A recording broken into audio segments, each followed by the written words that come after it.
Welcome back, everybody, to part 2 of our little session here in Muskegon. An adventure called Mauling's in Muskegon, because that way it doesn't give away all of the mystery. You guys had a refreshing night's sleep in the beautiful bed and breakfast. You wake up refreshed. The showers have wonderful hot water and artisanal soaps. There's a towel warmer. I like to add in those. I don't actually know if they have those things, but for you they do. You smell something delicious coming from the kitchen. And when you descend, you see a dining table full of fresh fruit. And you see Nick, the co-owner of the bed and breakfast, just going to town on breakfast. Bacon, sausage links, mounds of eggs, and flapjacks all get laid out before you. He says, so, how'd you folks sleep? Everybody sleep okay? Great. Well, fantastic. That's what we like to hear. So, what do you have planned today? Gonna do some sightseeing? Gonna get out on the lake, do some fishing, or gonna go shopping? Oh, hunt a murderous monster, Yeah, you know. Go to do most touristy things, go to the library. You know. Oh, yes, Hackley Public Library. That's our historic building, one of the oldest buildings left in the city. Yep, beautiful place. Great collection, the whole 9 yards. Yes. Do you have any recommendations, Nick? Well, I sure do. I mean, you know, there's certainly plenty to do. I don't know if you folks are looking for kind of outdoors stuff, but some of our nature preserves and state parks have beautiful hiking trails, biking trails. If you don't have your bikes, you're more than welcome to borrow some of ours out in the garage.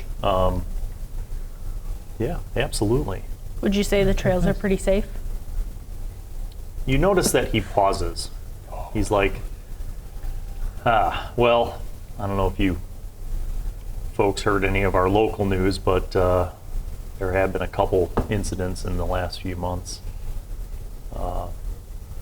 But, you know, I would sure hope that if you're just going for a hike during the day or bike ride during the day, I don't see a reason to shy away from that.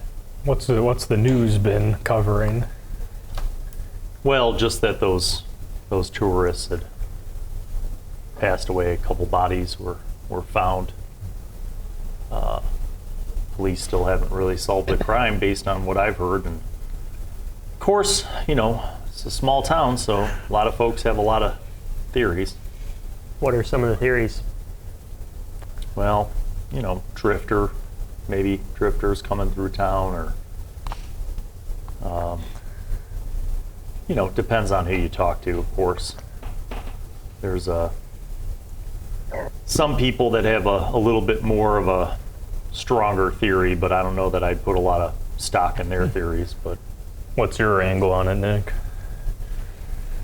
well, I don't rightly know. I mean, it sounds to me like just who knows, maybe a rabid wolf or bear attack, something like that. It's hard to say. I mean, we really haven't had, you know, not since we've been here for 22 years now, and have never had anything like this. It's really just, it's terrible. It's shocking, you know. Thank God we haven't had any local folks run into any of those kind of situations. Yeah, but if you're heading into town, there's plenty to do. I don't know if you're interested in arts and crafts or anything like that, but my wife Katie is part of an art co-op, and it's run over at the shop in town. Nice lady, Mary is her name. She runs the shop. It's called Indigenous Arts and Crafts, and they have quite a lot of local art and crafts made by some of the Potawatomi folks. Oh, Thank you. Yeah, certainly. Just keep going. Subtle hint. Yeah. Only out of towners got so far. Yeah. But, so are we doing library or doctor? Well, Vivian's going to go on a side quest and just start making pottery. yeah, she's gonna get some And then- arts and crafts and It's like arts and gonna worked up throw at arts clay. and crafts. She's like, really get in with the locals. it's like you know? electric wheel or push wheel Yeah. for the pottery. No, they're strictly push wheel. These people are OGs. That's what I was going to Please, say. yeah. Yeah. Do we have an appointment set up with the coroner or the doctor? You have not checked in with Inspector Villiers. Yeah. You could. Yeah, you have his let's phone number. talk to him, yeah. Should we split and have some of you go? Yeah, I don't think we all need to group up. Because I can go to the library if someone wants to go. Yeah, and I could talk to the... It makes sense for Spooky over here to go to the coroner in the off chance that there is any. You can take Ryder with you to the library. Okay, maybe he'll eat a librarian. Yeah. I'll go to the arts and And not crafts. to the hospital. Yep. Not to the morgue. Yep, and that's the plan. Okay. Okay, so Morty and Ryder are going to go to the library. Yeah. Morgue. Sarah and John Johnson are going to go to meet up with Inspector Villiers at the She's just hospital. off the grid going. And No, I'm going to the indigenous arts and crafts. Okay, and you're going to go to the shop. Yes. Perfect. Okay, you call Inspector Villiers, you get a heads up, and you're like, Yeah, meet hey, up, just make a checking time, in. yeah. He says, yes, absolutely. He's like, let me. Can I meet you at the hospital? I'm kind of in the middle of something. Just head over there, and I'll meet you over there if that's okay with you. Does he sound stressed or anything? Yes. Okay. Yep, he sure does. He says, yeah, just meet me over at the Muskegon Hospital. Let's maybe poke his mind a little bit. Can I do that over the phone? I'd say when we meet him. Okay, so Yeah. you guys are gonna, Yeah, we'll meet him. you have to drive to the hospital, Yeah. so you head over there. All right, people that are walking into town, you guys, the three of you, just kind of start walking into town. And you see the library. It is a classic stone, edifice, almost looks like a church. And you guys start heading up into the library. Viv, you continue walking 2 more blocks up until you get to the arts and crafts shop. And you walk in, and it is a fairly sizable building space, on kind of in the middle of a block, full building front. You see a mixture of all sorts of stuff. You see stuff that clearly looks like it's like newly made. There's paintings and craft items that are on display that have like price tags that look like they're from more recent things. Then you see kind of a whole antique area that looks like it's more like vintage indigenous arts and crafts. And as you're kind of browsing around, it's a quiet place. There's like music playing over the sound system lightly. An older woman comes out from like this behind the counter. You hear like beads separate, and like this older woman comes out around the corner. She has like gray hair. You could tell at one time it was probably jet black, but it's more gray and white than it is black at this point. And she looks like perhaps she maybe is Potawatomi, and she's kind of wearing handcrafted clothing and stuff. She comes around the corner and she says, "Oh well, good morning, welcome." Hi, She's like, I'm Mary. I'm the owner. I'm Vivian. Well, nice to meet you, Vivian. Nice to meet you too. Well, welcome to my store. Is there anything you're interested in, or? Yeah, I'm staying at the bed and breakfast down the way, and Nick recommended I check this place out. Yes.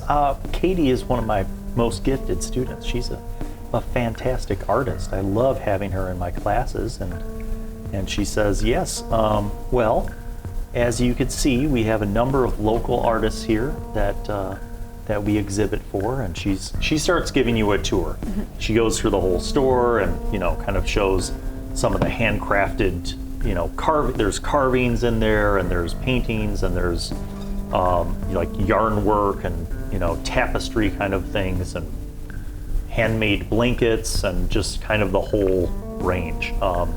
Goes over to the antique side, is showing you all this really cool, silver, like handcrafted silver jewelry and stuff, and it's giving you the explanation about, the symbolism found in there. Is there any like reoccurring like characters or figures, like, Yeah, I mean, there's all sorts of kind of like native references to different like totems, essentially. There's, fish, bear, wolf, Sure. Crow, all these different kind of references. Snake. Give me an investigate a mystery roll.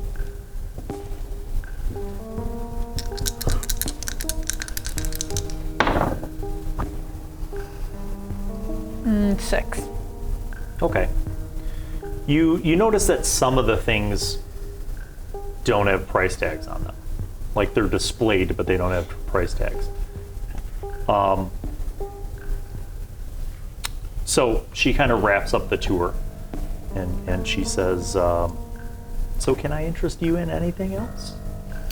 I'm just curious to know a little bit more about the indigenous people from this area and Oh, sure. some of maybe your local artists. Sure, yeah. She kind of tells you about the the local artists, and a lot of the younger generation have moved away from the area, have gone to other cities. They've gone to Chicago or Grand Rapids and stuff. But she's a grandma and born and raised here, grew up here. Her parents lived here. Her grandparents go back generations. And as she's explaining this to you, she shows you some of the things that are on display but not for sale. There's like little handwritten, not for sale, display only. And she's like, well, there's my grandfather's snowshoes. And she points to this old like rusty wood and metal thing. She's like, that's my grandfather's bear trap. And she says that is my great grandfather's great grand uncle's hunting spear. And you notice like a lot of these things look very old. And she says, yes, so our family's been around here for a long time. She says, is this your first time in the area? Yep, never been well, here before. It's a beautiful area, it really is. And the town's had some hardships lately. A lot of businesses have had to close down. Tourism slowed down a bit. But we've been fortunate to be able to stay open. And my classes that I run actually help keep me open, because sometimes I'll go for a week or two without making a single sale. But the building's been in my family's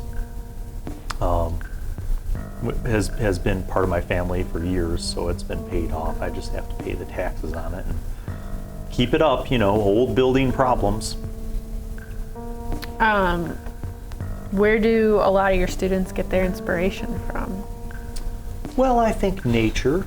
And she says, are you like an author or a journalist? I mean, don't get me wrong, I love your questions, but you just seem very curious. And No, I'm just curious and like to hear the backside. Sure, she says, I think the area itself gives us so much inspiration. There's so much rich history in the land itself, and nature here is, a wondrous thing. I mean, we experience all 4 seasons in their fullest glory, and winter,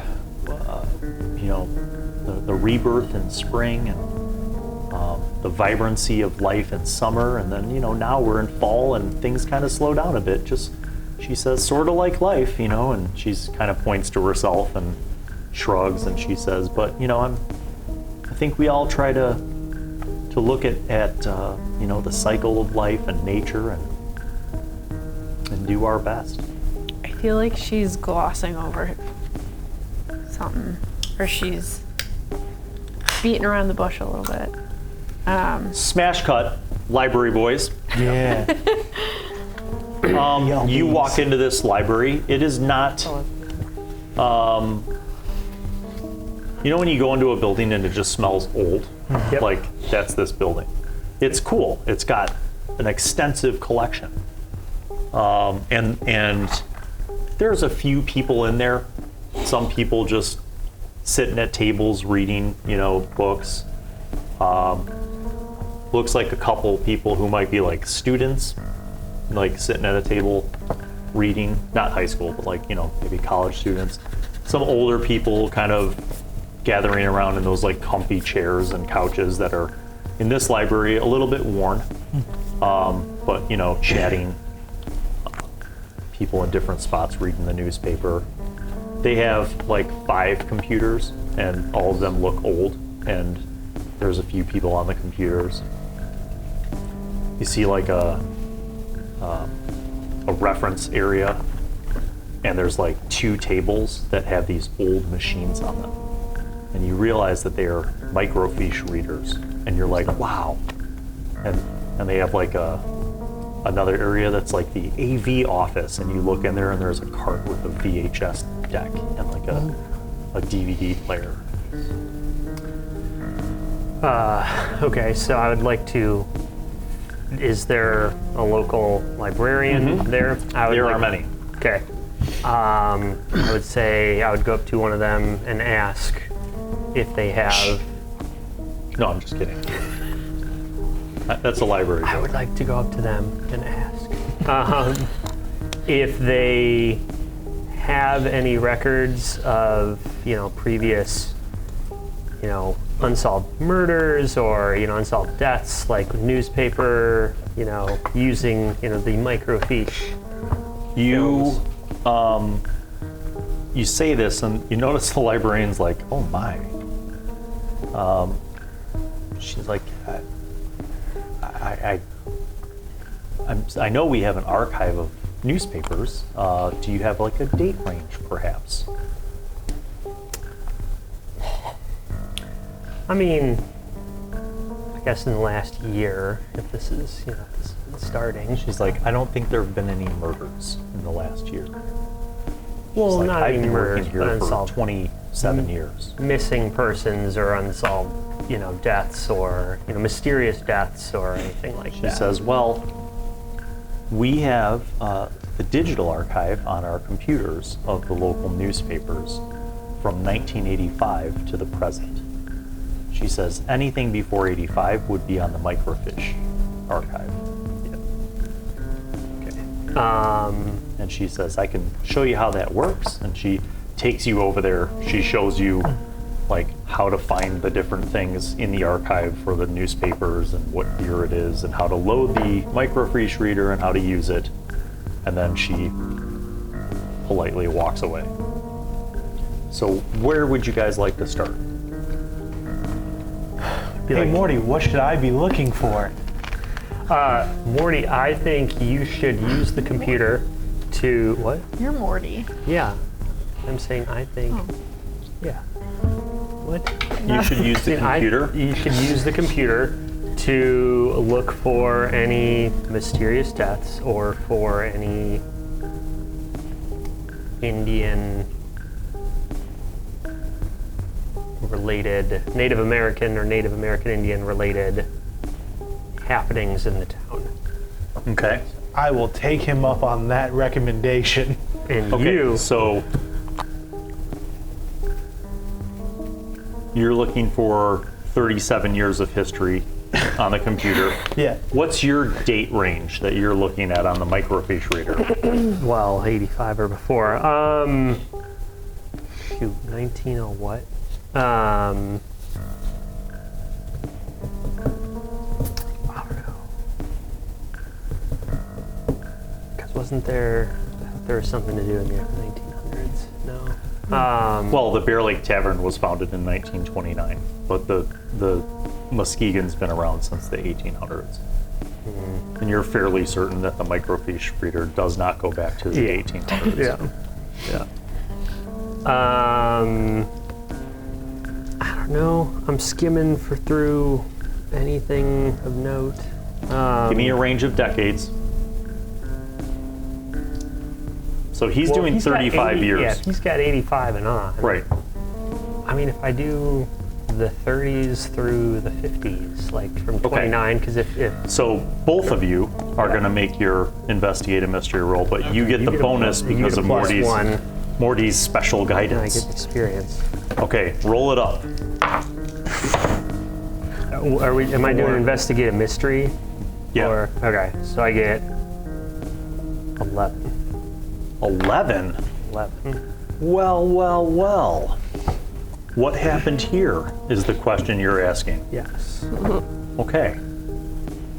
And you got a 4? Oh, I got a 4, yeah. Yeah, so you're like, the 80s sucked, Yeah. the 90s looks like sucked, and you're just going through history. You're digging through starting in the 30s and working your way forward. Yep. Smash cut, you're at the hospital. All right. You're sitting out in front of the hospital for like 15 minutes. What the crap, And Inspector then you Villiers? see an unmarked squad car pull up and Inspector Villiers get out. He sees you and he walks up and he says, "Good morning. Sorry to keep you waiting." Is everything all right? Well, not particularly. I got a very frantic call this morning from a parent who was very deeply concerned that her daughter did not come home. Made a call to her college, checked in with her dorm, with her, what do they call those? Resident advisor, I think, on the dorm floor. Checked in with the professors, campus security, and no luck there. So we're trying. How long was she missing or reported? Well, she came home from school. She's a local gal, but she was going to school at the Western Michigan University in Kalamazoo. She came home for the weekend and saw her folks, and then she was going off. I guess they said she was going off to go back to school, and never got back to school, and also did not come home. So normally I would say, well, kids will be kids, but given what we've had recently, I'm a little bit concerned, to be honest. Trying to track down any of her other friends to see if they have heard from her. Let's go in. Dr. Hirsch is waiting for us. He leads you in. You guys go to the elevator and go down to the morgue. And when you get off, there's a hallway. You get into this room, large office, and a older man, probably in his 50s, like white hair, clean-shaven face, doctor's scrubs on. He stands up and he comes over and he's like, "Inspector, how are you?" And the inspector's like, "I'm well. I'm well, Dr. Hirsch. This is John Johnson and his associate, Miss Sarah Winifred. They would like to talk to you about the cases." And Dr. Hirsch looks and he says, "Oh, yes, of course. But step into my office." And he goes over to a shelf, pulls out these files, and brings them over to his desk. And he's not even sitting, he's standing, and he opens up the first file and starts pulling out autopsy pictures and his reports. And he says, "Well, based on what we were able to find, we did some testing. The first case, the gentleman from Chicago, Mr. Kessler, we did get results back. DNA tests found trace of saliva. It was determined that it was a canine type of animal, which we're not sure if that's a wolf that did this, or if something else did this, and then maybe some coyotes or something came after the gentleman had been out there for a while. But that's the only DNA result that came back. There was one other element of DNA that the lab was unable to identify. So we're not sure what that was. No other immediate evidence, but the wounds are consistent with an attack of both bites and some kind of clawing. He says, and he takes off his glasses for a moment, and he says, it's extraordinarily frustrating for me because the body was not found for about a week. So the certainty about this is very iffy at best. But what's disconcerting is that these two things seem to be contradictory in nature. The claws are significant in size, which is how we would have originally thought that this was a bear attack. The bite marks, significant in size as well, and he points to these photos and he says, but as you can see here, the alignment of this bite mark is more in line with a canine rather than a ursine jaw. That is to say, something more like a wolf or a coyote rather than a bear. What's disconcerting additionally, however, is the size of these bite marks. So can you gauge the size of the teeth or claws from the wounds? Well, that's what's problematic here. As I mentioned, the claw marks would seem to be something more akin to a bear. And then you notice he pauses and he looks over at Inspector Villiers. And he says, but we don't have grizzly bears in this area. But whatever made those claw marks had to be pretty big, as you can see by the gaps between the claws. Furthermore, whatever made those bites, though canine in nature, had to also be very large. Then, during the investigation, I imagine you had some form of park ranger or, field expert, investigate the area. Did they find anything related Well, the to park rangers found the bodies. In both cases, at separate parks. They notified the authorities, and all of those reports are with Inspector Villiers. He's like, my autopsy reports, though, on the second case are consistent with the first case, though there was no additional physical evidence. Oh, okay. He says, I don't know what to tell you folks. I just can tell you that this is not like anything that I have certainly ever seen in my career here. Or, even when I did my residency in Detroit, nothing like this. Never seen anything like this. Did the Inspector Billy or the police, did they put any restrictions on the campgrounds since this has happened? Oh yes, they were, and the park rangers enforced that. They were marked off for crime scenes for... I mean, like camping as a whole. Have they stated anything to the public because of this? That's, he says, Emile, and Inspector Villiers says, well,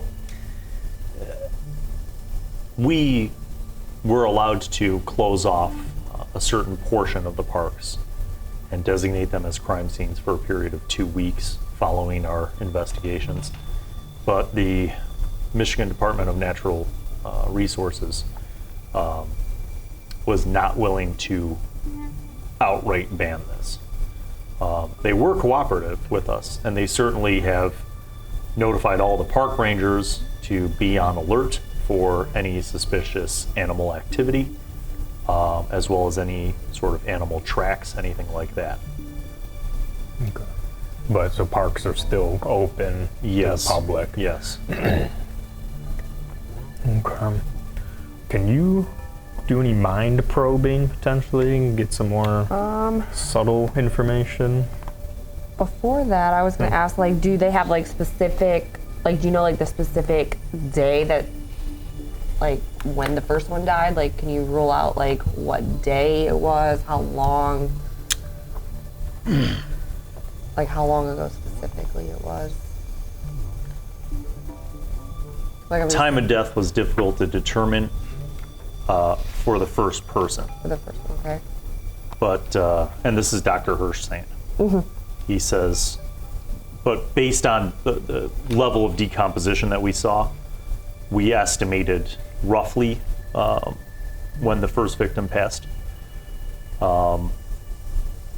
Second victim was found more quickly, and we're fairly certain that this was, and narrowed it down to the night of his second night at the park. And he gives you the date of that. So he gives you 2 dates. The first one is more of a estimated day or days, and then the second one is fairly certain that it was a night attack, and he tells you the specific date. And how? And then is the inspector still with us? Yeah. And how long of a timeline between the second victim and the girl missing? Do we know? Like, how long ago it was? That was a He couple says, weeks. Right? well, about 28 days. About 28 days. Almost like a full moon, right? And you're smart. I don't know that stuff. Do you think, I mean, I don't know, the time would be kind of broad if you used magic to observe another place or time, if we could narrow in that second Smash cut, library. time frame? I don't know. Man, This is the the 80s sucked. Oh, yeah. So you're feeling like there are random accounts of like, you know, things that happened in the 35 years. Yeah. But relatively speaking, most of them were like, you know, man accidentally shoots himself, or 2 men get in an argument over hunting rights and 1 person got shot. Okay. Or domestic violence. Like, none of it that rings as being particularly supernatural or otherwise weird in any way. Okay. You, sir, with your massive roll that you had, Yes.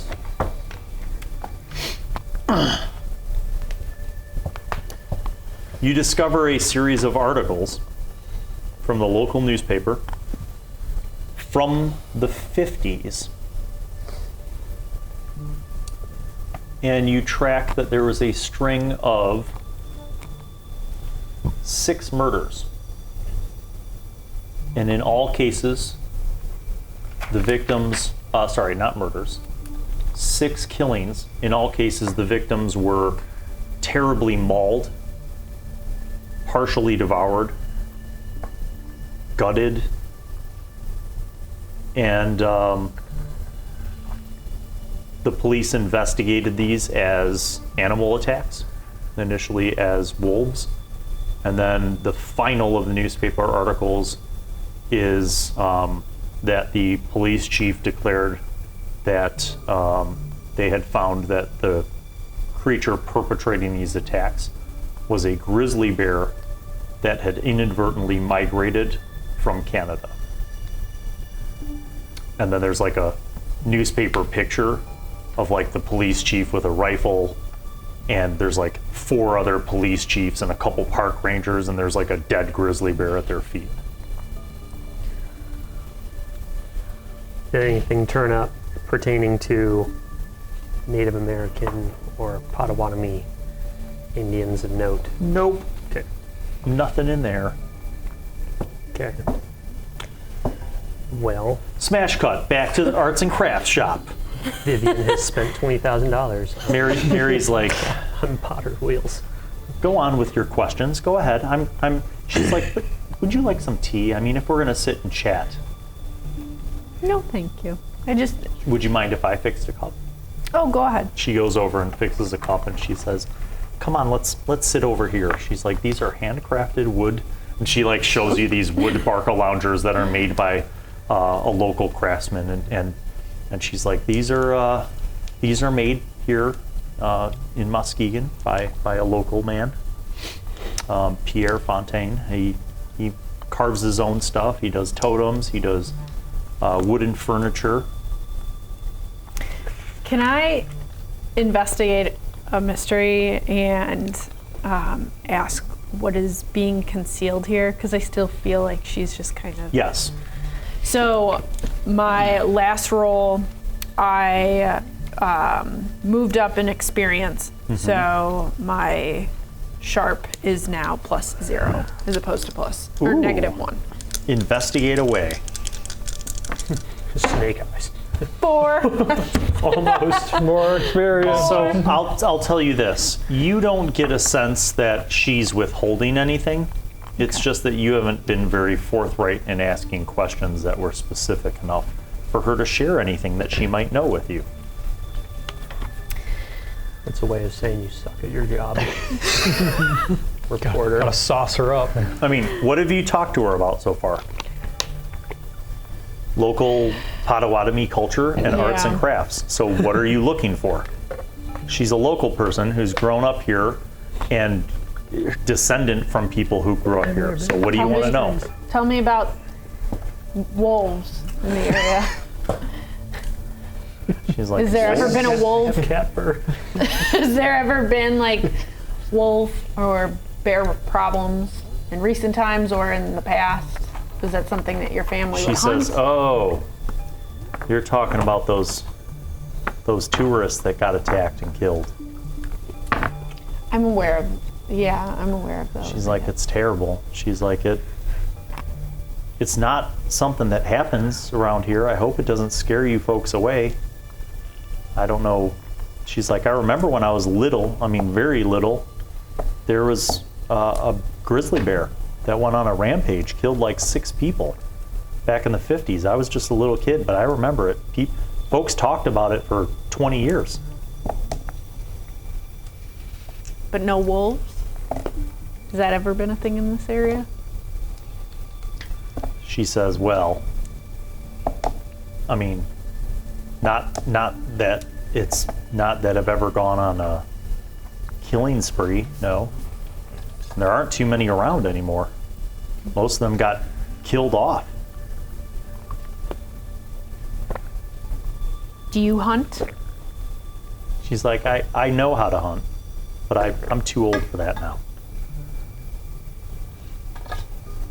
Is she married? Do I know that, or No. has she mentioned a family at all? Yeah, you don't see a husband.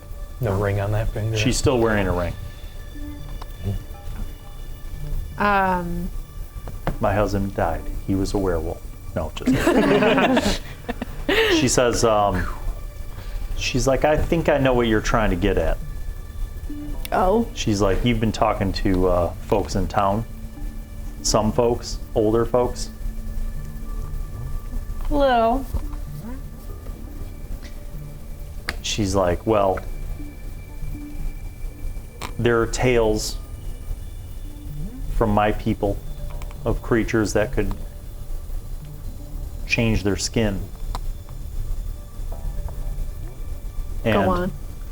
you know, spooky boogeymen monsters that could turn into animals." Are you referring to like a werewolf? Yeah, sure. Call them what you want. Skinwalkers, shifters, werewolves, whatever they are. She's like, "I don't believe it. Never seen one." What would make people think that is an option around here? I don't think anybody sane does. I mean, Pierre does, but he's not quite sane. That's why he lives off in the woods by himself. Can you, who's this Pierre? Can you tell She me about says him? you're sitting in one of his chairs. Is he, He's a mix. He's French in Ottawa. and you said he lives in town? Outside No, of town? he lives outside of town, about 20 minutes south. Okay. She's like, "I don't recommend you go visit him by yourself, though. He's not real good with visitors. He comes here once a month with a truck full of stuff. I pay him in cash, and he delivers whatever it is that I ordered." Does he make furniture? Like, is it, That's what he does to make some cash, but he mostly lives off the land. He hunts, he fishes. Does he have a business card? No. No. He also doesn't have a television or a phone. When I say he lives in a cabin off the woods, I mean he lives in a cabin off the woods. Do you have any more specific directions on how to get to his place? An address? Well, yes. She gets a piece of paper and she writes out a list of directions. And it's literally like, take, Route 21 south until you see the old tree on the left with no bark on it. Turn right down that County Route 1942-7 and go about 3 miles until you pass the gray stone. And then you're going to see a dirt road on the left between 2 elm trees. Like, it's like that level of description. Okay. Well, thank you. She says, all right, now, just remember what I said. I don't think he's dangerous, but he's a little kooky. Okay. I think Do you want to buy a dream catcher, just in case? Sure. You pay $50 for a handcrafted dream catcher. I shall subtract that from my $20,000. Yeah. 19,950 left. Yep. Thank you. She's very pleased. Bet she is. So smash cut back to the hospital. What is it that you wanted to do? Read someone's mind? Whose mind did you want to read, Spooky? What did you want to ask about the... Yeah, just a question. Can I, one of, the using magic thing effects could be, observe another place or time. Does that mean, in history? Or just, something that's present day? I'm here and I'm observing... So you know how when you guys went to the crime scenes, that would have been a perfect place to observe another place or time, So you could have looked specifically back in another time. time. You could have maybe tried to get resonance images of what happened at that place. Now we know. Well, now we know. When we go back out to the crime scene, we'll know. But do you have something, could you probe Inspector Villia's mind? Maybe get some more... Get more information about the missing that girl? he's not telling us about. Yeah, could I read his mind and see if there's any more information about the missing Absolutely. girl? Okay. Speculations or his personal thoughts. Yeah. Well, so what? We'll see. Nice. 9. He seems worried that this missing girl could be the next case. But he's not withholding anything from you guys. He literally doesn't know, but you could tell that as he's there with you and Dr. Hirsch is talking about all the facts and the medical facts, he's oh man, we need to find this girl. God, please don't let her be another victim. And no one knows where it could be because there's many different camps. Correct. Right. As you're wrapping up with Dr. Hirsch, his pager goes off. Not Dr. Hirsch's pager. Inspector Villia's pager. Why would he have a pager? I have a few. His phone goes off. Yeah, but that's medical people do, not cops. All right, so Michigan is that far behind. he's like, hold on, I gotta find a payphone. Who the fuck still uses a payphone?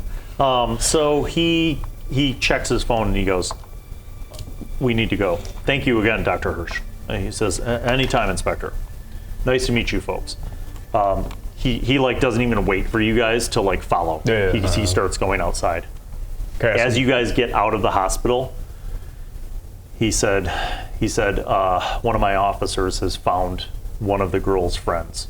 We may know where she is. He's like, would you mind riding with me? Yeah, I'm going to call everyone else, let them know, and as we're getting in with Villia, and that's let's go. Okay.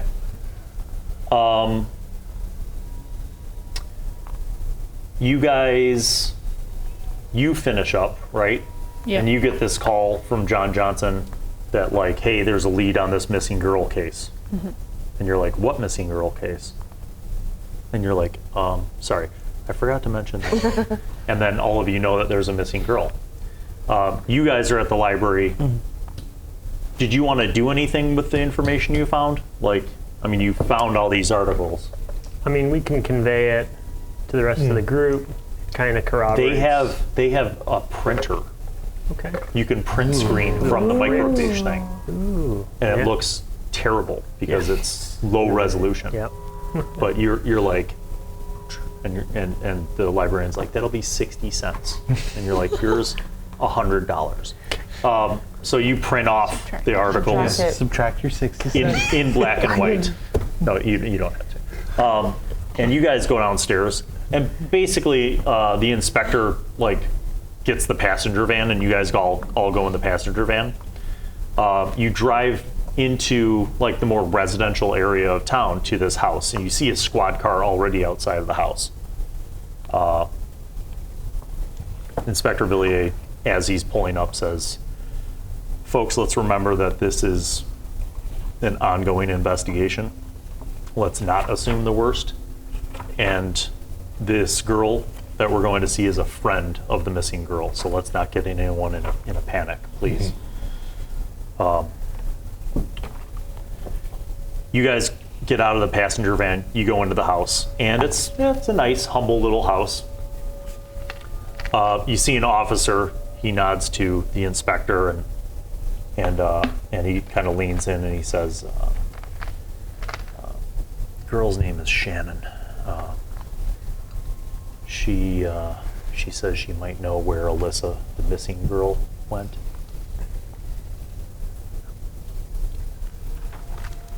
Who wants to talk to Shannon? I think Sarah should.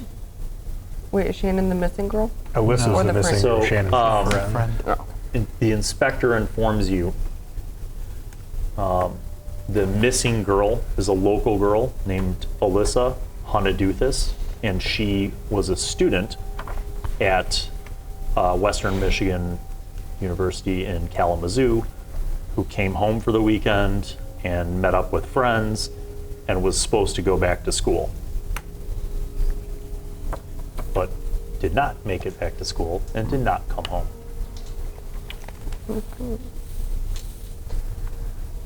So you guys go in the front room. The young girl that you see before you is like a brunette. She looks like she's like a college-age girl. And she looks very like nervous and scared. And she sees like all of you. And Inspector Villiers goes in and he says, "Hello, Shannon. I'm Inspector Emile Villiers.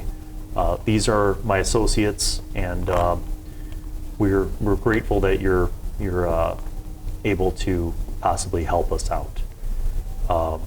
My officer said that you may know where Alyssa might have gone to." And Shannon's like, "Well, I mean, all I know is that, you know, she was like kind of having a hard time at school and struggling a little bit.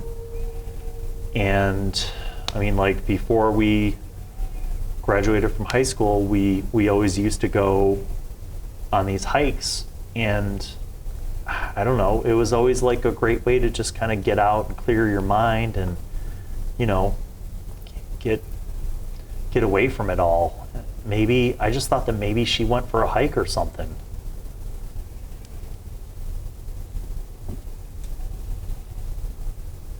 Inspector Villiers is like, where would be some of the places that you would go? And, well, I mean, we'd go to like the different nature preserves.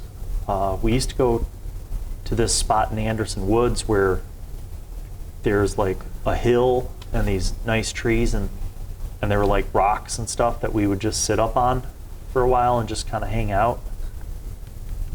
I don't know, like sometimes high school kids would like go there to party.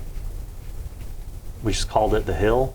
Would you say this Anderson Hill spot is a pretty hot spot for people to go to?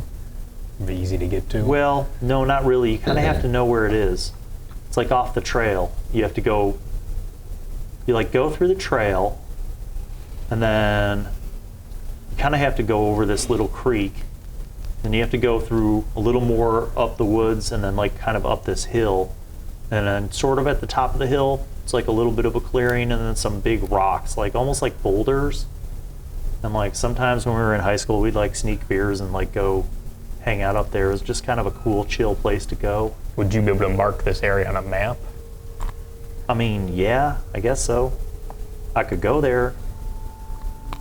Probably don't want to take her. This is the same woods where the weird deer Yeah. carcass was. Yeah. While this is happening, can I try to use magic to observe what's happening there while she's talking You've about never it? been there. I have to be into the place to observe? It works better if you're there. Or, conversely, if you're trying to figure out what's happening to a person, if you know that person, it works better. You do see. Like if I'm holding a picture of her, would that work? Maybe. Yeah, maybe. Like if I'm like holding something of her, I could maybe... Shannon's like, What's happening? she's like, Officer Villiers, you don't think that like something really bad happened to Alyssa, do you? She's like, I'm kind of worried. And she's like, she starts like tearing up a little bit. Would she have gone with anyone? I mean, I don't know. Did she have a boyfriend? She's like, or- I would have gone with her, but I was working. Work at the grocery store. And we just hung out the night before. Whole bunch of us got together. So there would have been other people that knew she went there. Oh, I shouldn't say she went there, but saw her last with. Yeah, Saturday night we had like a whole party. There was like a whole bunch of kids that we went to high school with that came back for the weekend. And we like got together and had a party. Was there a guy that she seemed to be like pretty close with that might know No, where his she didn't spot have is? a boyfriend. I mean, there were guys at the party and stuff, but she was fine at the party. She came home after the party. She left Sunday to go back to school. But then her folks didn't hear from her, and I had texted her. No response. In the times that you and Alyssa would go to Anderson Woods, was there ever a time that you saw something weird or a weird experience on any of your hikes? Or just pretty normal? She like nervously looks at the police officers. What are you, a reporter? Can I read her mind since she doesn't want Yes. to say it out loud? Okay.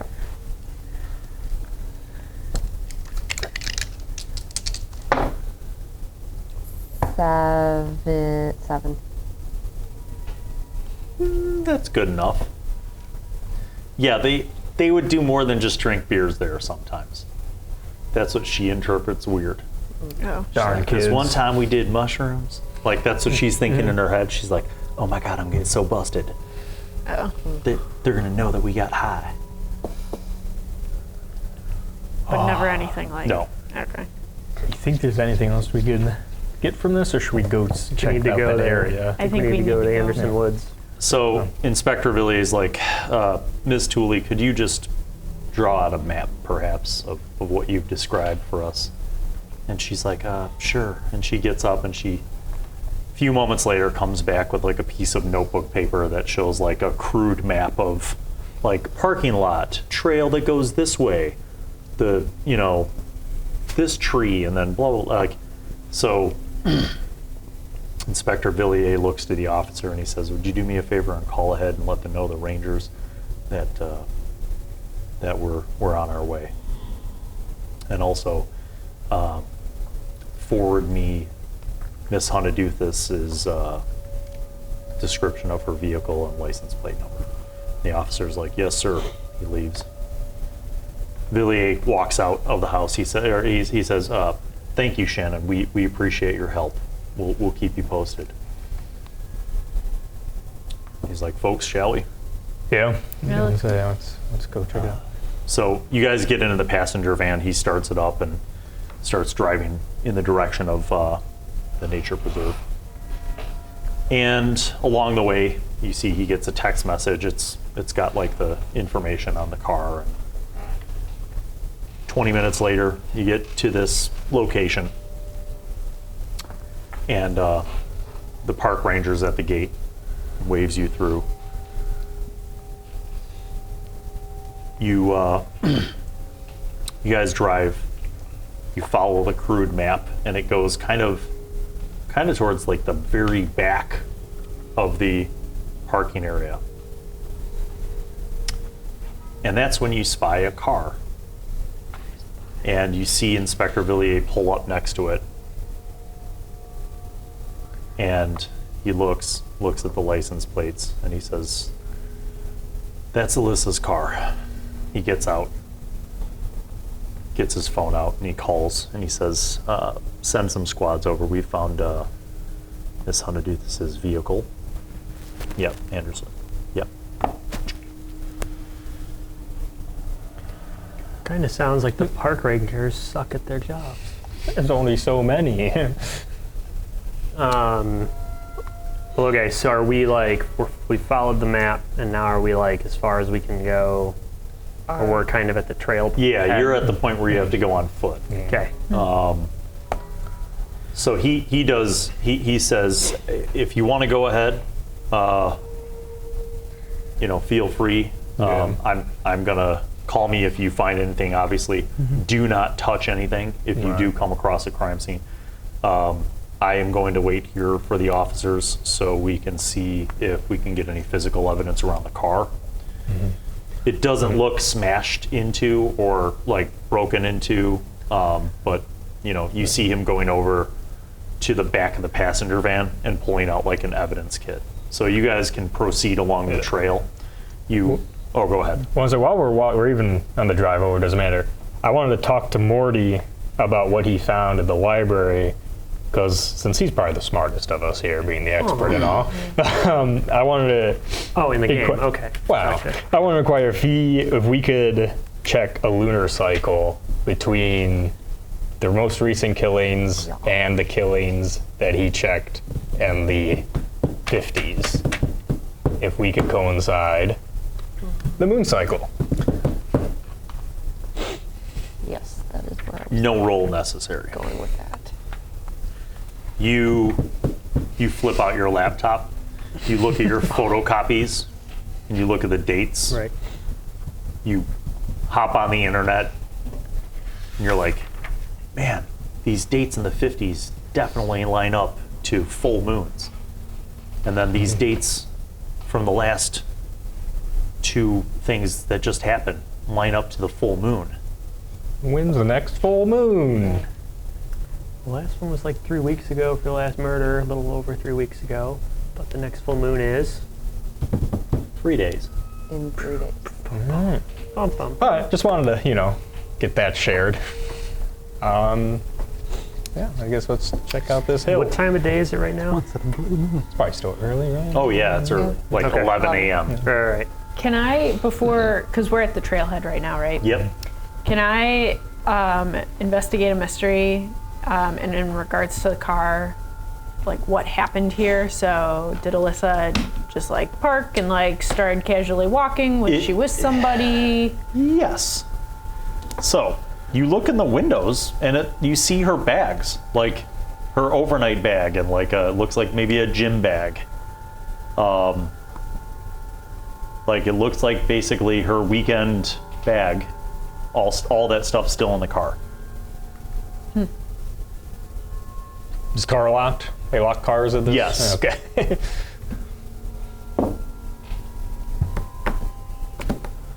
Okay. Should we go along the trail or? Yeah. We left everything in the big BM, right? I mean, Yeah. We're on. I'd say but we're just checking the area out. It's daytime and we got 3 days. Yeah. So till we're See what we find. Sarah, do you sense anything as we're walking down this trail? Not really. I guess, do we know how far from distance-wise? No, because the map is not Hand to drawn. scale. And Yeah. we're gonna go off So the you're trail walking anyways. for a while. Okay. You do eventually, though, come across the first landmarks, and then you kind of cut into the woods. And it's no joke, like, dense woods. You're like, these kids are party geniuses. Like, there's no way, like, you have to, like, move things around and kind of duck and weave. But then you start to see, like, a beer bottle and, like, a couple crushed cans of Miller Lite. And then you go up a ways, you see this little creek. And you're like, okay, that corresponds to the map.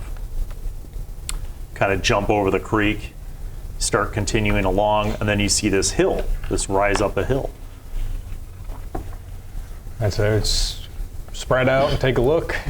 Yeah. See. Just to be clear, when you said that you left everything in the big BM, that means that like nobody's packing any weapons, right? I always keep my I mean- I mean, I have my on me. knife. You have a Yeah, knife, you and have a I've got gun, Yeah. I have my My teeth. My knife and you have your gun teeth. are always on. I always got my Kugro bag. That's never helped. One day. One day that juju bag is going to be the thing that saves the entire party. And then your faith will be restored.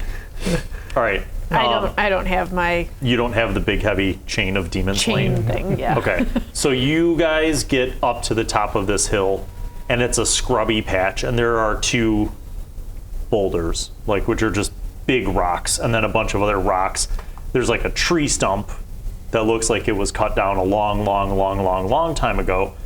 And there's cigarette butts and cans and bottles and like some what other kind of crap, like Cheeto bags. Like it looks like this is like a place where kids over time have partied. And none of these things look like recent. They look more like maybe summertime parties. Okay. If you want to roll investigate a mystery, you might be able to find like just the very tip of a joint. But it would be dried out and very gross by now. And it might still have COVID on it. Just in our time, like walking to this spot, You're very Have- muddy and covered in twigs and leaves. have we observed a difference in like wildlife, like significantly less like squirrels or Birds and nothing? squirrels. Normal. Yeah. Okay. Roll a d6, Morty. 1? 6? 1. Yeah. You actually saw a deer from like 50 feet away. And like the minute one of you took a step forward, it was like, peace, and just bolted away. Yeah, wildlife seems normal.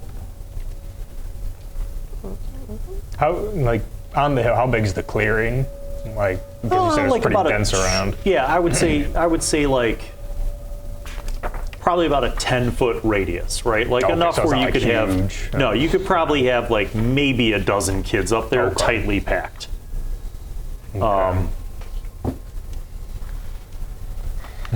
So other than trash, no, nothing immediately. Do you guys want to like tell me what you're doing? I mean, you're right now. You're like Can I like standing like an can NPC I- on top of a hill. So what do you want to do? Can I read a bad nice hill. situation to see if there are any dangers Sure. that we haven't noticed? Sure. Nat 10 plus 2, 12. Sweet biscuits. You don't feel like there are currently any dangers. Currently. I feel safe.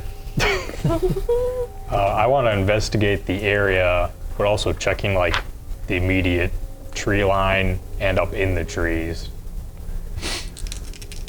What is it? Just sharp. 8. 8's a success, right? You notice that 2 of the bigger trees leading up to this spot have deep kind of claw marks. And then you sort of follow that line, and it looks like that continues, but off into the woods deeper past where you guys came up, like deeper in the woods past the hill. It looks like it continues for at least 2 more trees that you could see. Is it enough for me to like be able to follow it? Yes, Okay. if you want. All right, I'm gonna put a hold on that until we figure what everyone else is doing. Okay. What are you guys doing? I'm gonna use magic to observe another time when we're in this place. See if like I can see anything that may have happened to Can sense Alyssa. anything. Yeah. 11. You kind of concentrate and feel like You could sense that this place actually has like kind of a happy resonance. Like it was a place that brought joy to people, and like kids came here and had fun, and like this is like a party spot. You don't feel like there is a sadness here or anything tragic.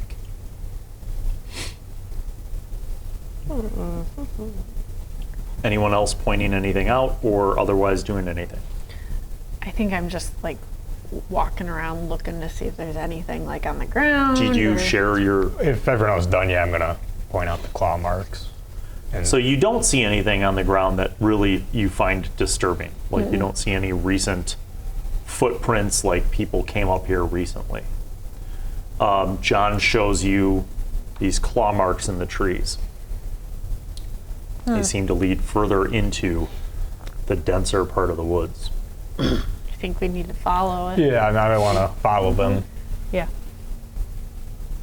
Okay, everybody? Yeah. Let's go. But before we leave the area, like, can we communicate with Inspector Villia? Like, we didn't see anything. Sure, legally, you we're pull gonna- your phone out to go call him. You Yeah. have no signal. Okay. Cool. Good Michigan. By the way, I just want to make sure, other than the juju bag, you don't have the Magnum, right? I mean, I feel like somebody would have seen you carrying a Right. big fucking gun. Right. Okay. I saw it already. Are we sure we want to go? I do. I got a gun. It's 11 a.m. yeah, also. Do we know what the There's average 5 time of of us. day like the youth would come out here and like Says someone who's never partied in the woods. Like, Typically at night. yeah, when do And the Okay. trash when was do high really old, schoolers too. party in the woods? Is it at noon? Correct. Like, is there a chance to be on noon? On a Wednesday? I mean, I'm So- going to go follow the marks. Okay. You guys start to follow this, and so you descend the hill on the other side. You're going into this, and I'm going to say it takes a little bit because you kind of like, there's like brambly bushes and like undergrowth, and you kind of have to carve your way. There's like a patch of like poison ivy. It's very dense, and it's difficult for you to kind of move through this. But you follow this line, and about 100 yards into this dense woods, as you're following the claw marks on the trees, you notice that the claw marks got kind of lower. And then that's when you walk into this spot and you see the mangled corpse of a young college girl. Her face, throat, shoulder, half of her like arm is bitten, her leg just kind of torn apart. And she looks, compared to the police crime scene photos that you saw of the other two victims, this looks like fresher, as in a couple days ago fresher.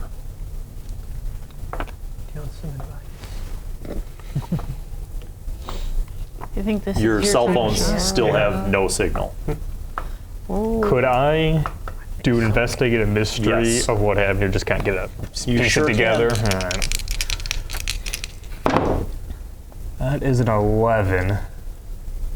That's quite a lot. So you get 2 questions that you get to ask me.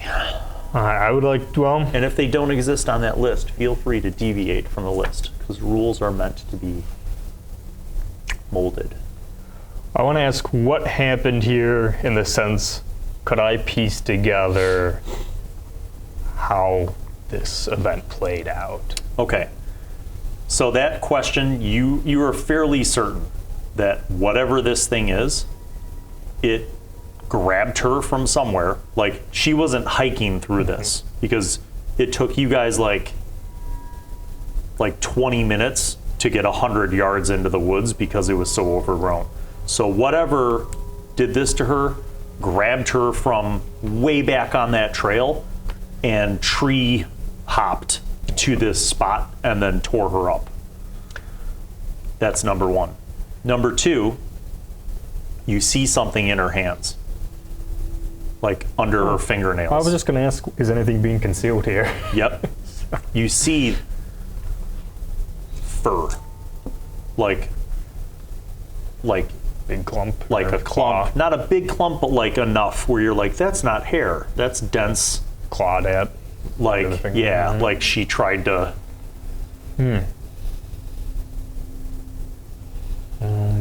I don't think I'd have any knowledge of. Spooky one. There was no evidence of anything like that Yeah. from the two men who died Right. prior to that.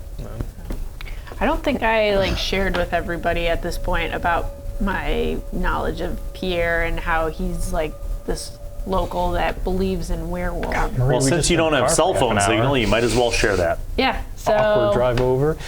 Pierre, this dude in the woods, believes in werewolves in this area. And to be clear, before you try to put two and two together, Yep. Pierre Fontaine lives south of Muskegon. This Yep. is north. Just wanted you to know that. Well, and he's considered like the local crazy dude, I guess. And it was advised that we go in a group if we were to talk to him. So he doesn't like talking to people, it sounds. So you're there. I'm assuming you don't touch the. No, Okay. I'm not gonna mess with that. So you guys aren't touching the crime scene. What are you doing? I wanted to see if I can see like her spirit, like if Yeah, the you spirit's do. still there. You wanna see what happened, don't you? Yeah, of course I do. Okay. Alright, So no wait, to be pressure. clear, are you trying to do that use magic thing where you try to find out what happened here, or are you trying to see Place. her spirit? I You got that Time, thing. place. I was gonna see if her spirit was there, so I was gonna use my sight, see if I can see the invisible, especially spirits. Go ahead. Can I help out if needed? No, No. Okay. Fair. because you haven't learned the sight. Yeah, that's fine. Six. Like moral support. If she was using magic, then I would say yes. Okay. You could do your like, hey, I read this book one time, and actually, all right, what'd you get? 6. There's no spiritual thing here. You feel sad though. I feel sad. Yeah. Does anyone else feel sad? No, Or just me? I mean, We're all if they do, Well, I mean, Like like observe. It was a sad sight. a sad sight, but like I feel like more of a, like an emotional For connection, any like knowledge sadness. you might have, you feel like what Oh, happened was a dark past. tragedy. maybe. Perhaps because the other two victims were just photographs, Appreciate it. crime scene photos and autopsy photos, but like this is a human who was from this area who is now dead, and you feel sad about that.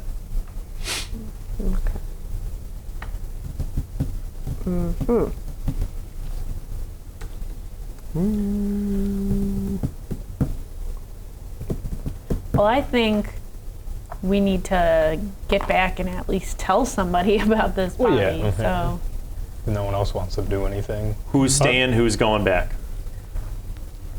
I'll stay. I'll stay. I'm tired of walking. I'll go back. Okay. Could we discern how old the Like, the yeah, body is, it I guess? Melissa? Like how fresh. I don't know if we'd be able to. Well, when did she go missing again? Sunday, and it's And Wednesday. It's Wednesday. I mean, I would assume. It looks Ryder about should that go way. back. I don't think Ryder should be sticking around. Oh, you have that medic thing. I do. Go ahead and yeah, make a roll. Yeah.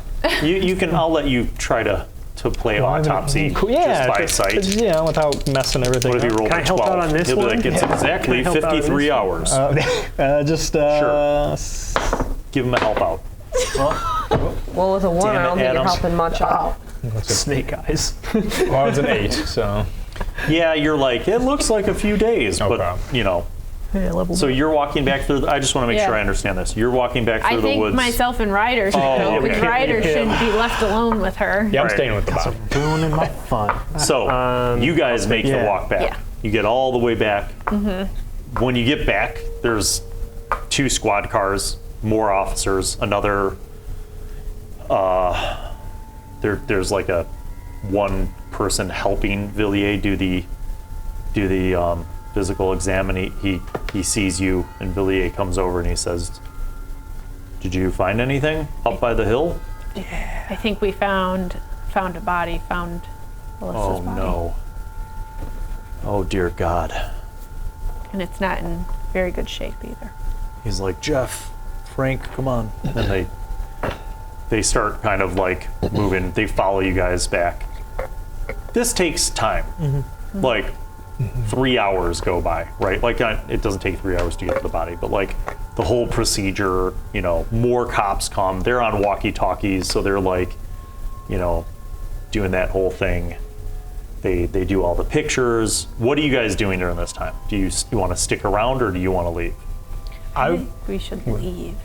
Before we go, could I do another investigate to see? We saw where it potentially came from.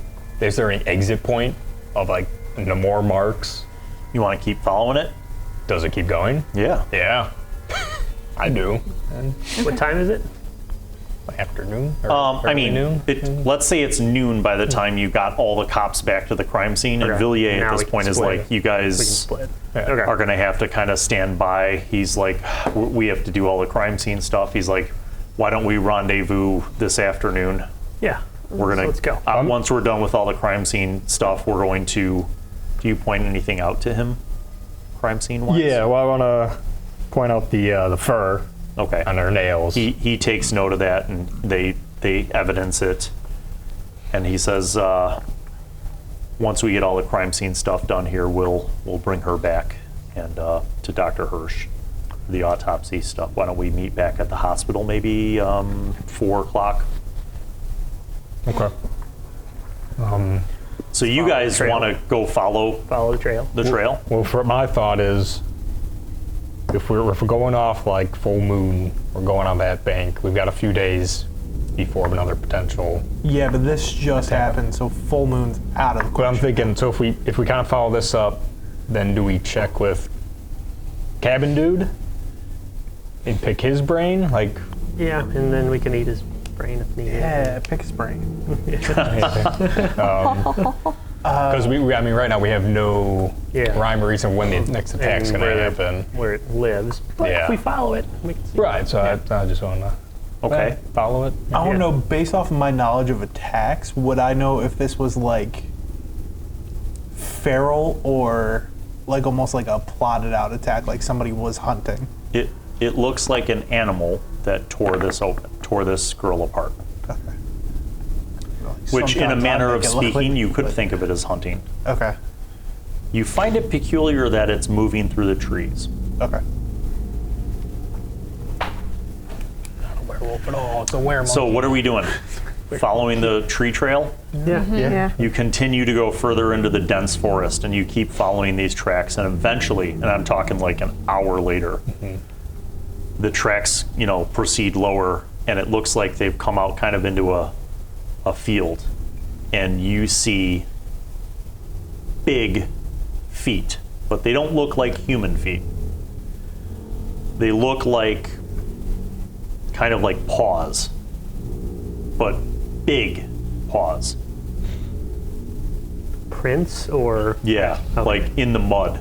okay. And then it looks like kind of it still looks bipedal, like, but with big strides. Like whatever this was maybe 8 or 9 feet tall. just going into an open field. Yeah. Follow those Yeah. If we can. as you continue to follow them. And again, this goes for a ways. You see that it looks like the paws stopped, and you see like a deeper set of punctures in the ground. Like as if something put its hands down or claws down, and then you see the grass in this area is kind of matted down, as if maybe something big was laying down in this spot for a while. Anything past that? I mean, what? Anything past that? Like, Yes. okay, trail keeps going after You that. kind of like see this spot, you like look around the area, and then you find a peculiar thing. You see like barefoot, like 20 feet away in kind of a muddier area, you see like human-sized feet, but barefoot, like not shoes or boots, walking kind of off across the field. And it eventually ends up at a creek. We're still like in the middle of nowhere, right? You are Yeah. deeper into the middle of nowhere. I'm guessing we lose the trail after that in the water. Yeah. Okay. Is there any in this area? Have we witnessed any of those? I don't know what the term is called, but the structures where hunters sit in, Yeah. Deer stands. like a deer stand. Are No, there any of because those? this is an actual nature preserve. This is a no hunting thing. And remember what your buddy Mark was saying. Yeah. He, you know, This is like a no hunting area. didn't stop him though. But It didn't. That's true. well, Mark didn't DNR say will screw you up. So what he yeah. was hunting either. Well, my thought is, if this thing is active at night and there are deer stands around, we could potentially camp out in a deer stand to see if there's anything at night. But that's Big where area. that's where I was going. Can I roll to read a bad situation to see if there's any dangers we haven't noticed? Yes.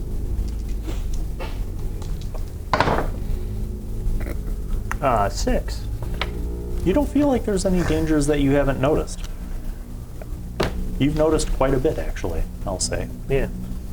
Okay, so you try to figure out where you are. If this were D&D, I'd have you make a survival check so that you didn't get lost. But I say that, a half an hour later, you make your way out to a road and follow that road back to the parking lot. The police are still actively working. Villiers is there talking with some people, coordinating. And he sees you guys. He's like, I thought you were going back to town. He's like, the keys are in the passenger van. I can get a ride back with one of the officers if you want to just take the van back. Take a state vehicle. Yeah, sure. Yeah. I think, hey, it's not part of the job. So you guys hop in the passenger van, drive back to town. So Whatever footwear you were wearing is covered in mud. You also have those sticky, what are those? Burrs. Burrs all over your pants. You got Everyone do a leaves tick and check. twigs all over you. I mean, you were trekking Ticks. through. Tick. Yeah, you probably have ticks. Yeah. Tick check. Bring it to the bed and breakfast, Yeah. So where do you go now? But real quick, how, like where we came out, say if we followed the creek to the road, how far were we from town at that point?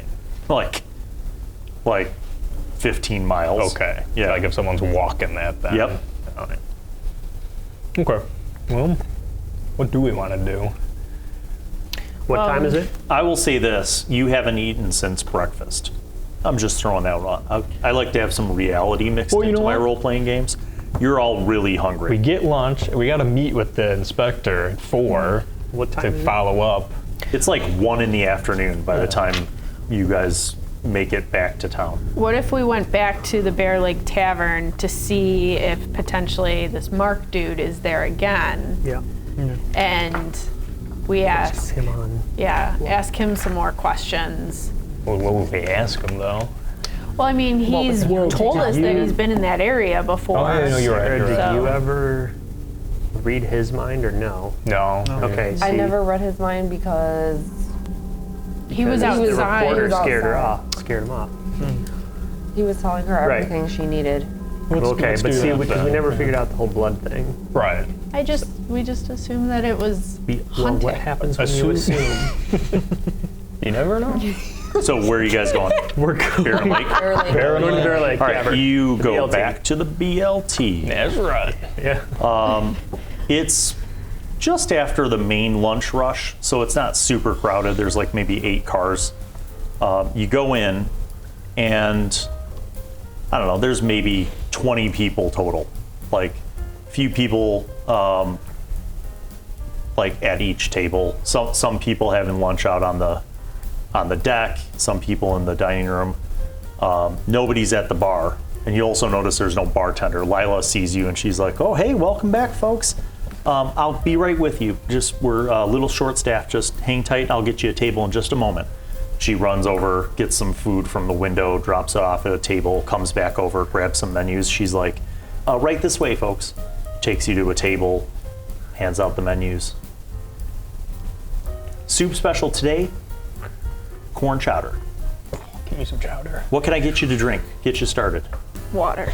Okay, water. It's been a long day. Water. Okay, water. I'll be right back. She runs over to the bar, lines up 5 cups, goes ice, comes back with a tray of waters, hands them out. She's like, okay, gets out her pad. She's like, what can I get you for lunch? Chowder. Chowder it is? Okay, BLT. chowder. I want chowder. BLT. BLT, okay. Chowder. Why not? Chowder. Sarah, what do you Sounds get? good. Chowder. Actually, you know what? I You was gonna feel say, like you'd yeah. like to have like a steak right now. You need the blood. I was gonna say Suck my like the hunger is very morsel. different than everyone else's. How would you like your steak done, sir? Super rare. Okay. Out of the fridge. All right. She walks over, puts in the order. Ding. So you guys are sitting there drinking your waters. Can I map out just kind of the area of like where we came out of from the trail? Is there anything closer than like the town from like where we came out from? Because you said it's like 15 miles from the town. I mean, there's like a little campgrounds. There's like a gas station / general store. Okay. But like no other like houses or any like residents. There are people who have, like cabins basically. Okay. Just spread out. Spread out, yep. Who else is in the restaurant right now? Looks like, local people. Again, there's maybe 2 or 3 tables out on the deck, and then maybe 2 or 3 tables in the dining room with you guys. You notice that Lila's the only person working. Like she's running back and forth outside, inside, running food, getting drinks for people, getting refills. How old is Lila? She looks like she's early 20s, about the same about the same age as Alyssa and Shannon, like that age, college age kids. Maybe we ask her some questions because she would You probably, probably know her. Small town. yeah, Do you know? or had been out to that area in Anderson Woods. What time do you party out in the woods? Yeah. She comes back over 15 minutes later with all of your food, lays out a very rare steak. She's like, I hope that's okay. She's like, It's good enough. oh, okay.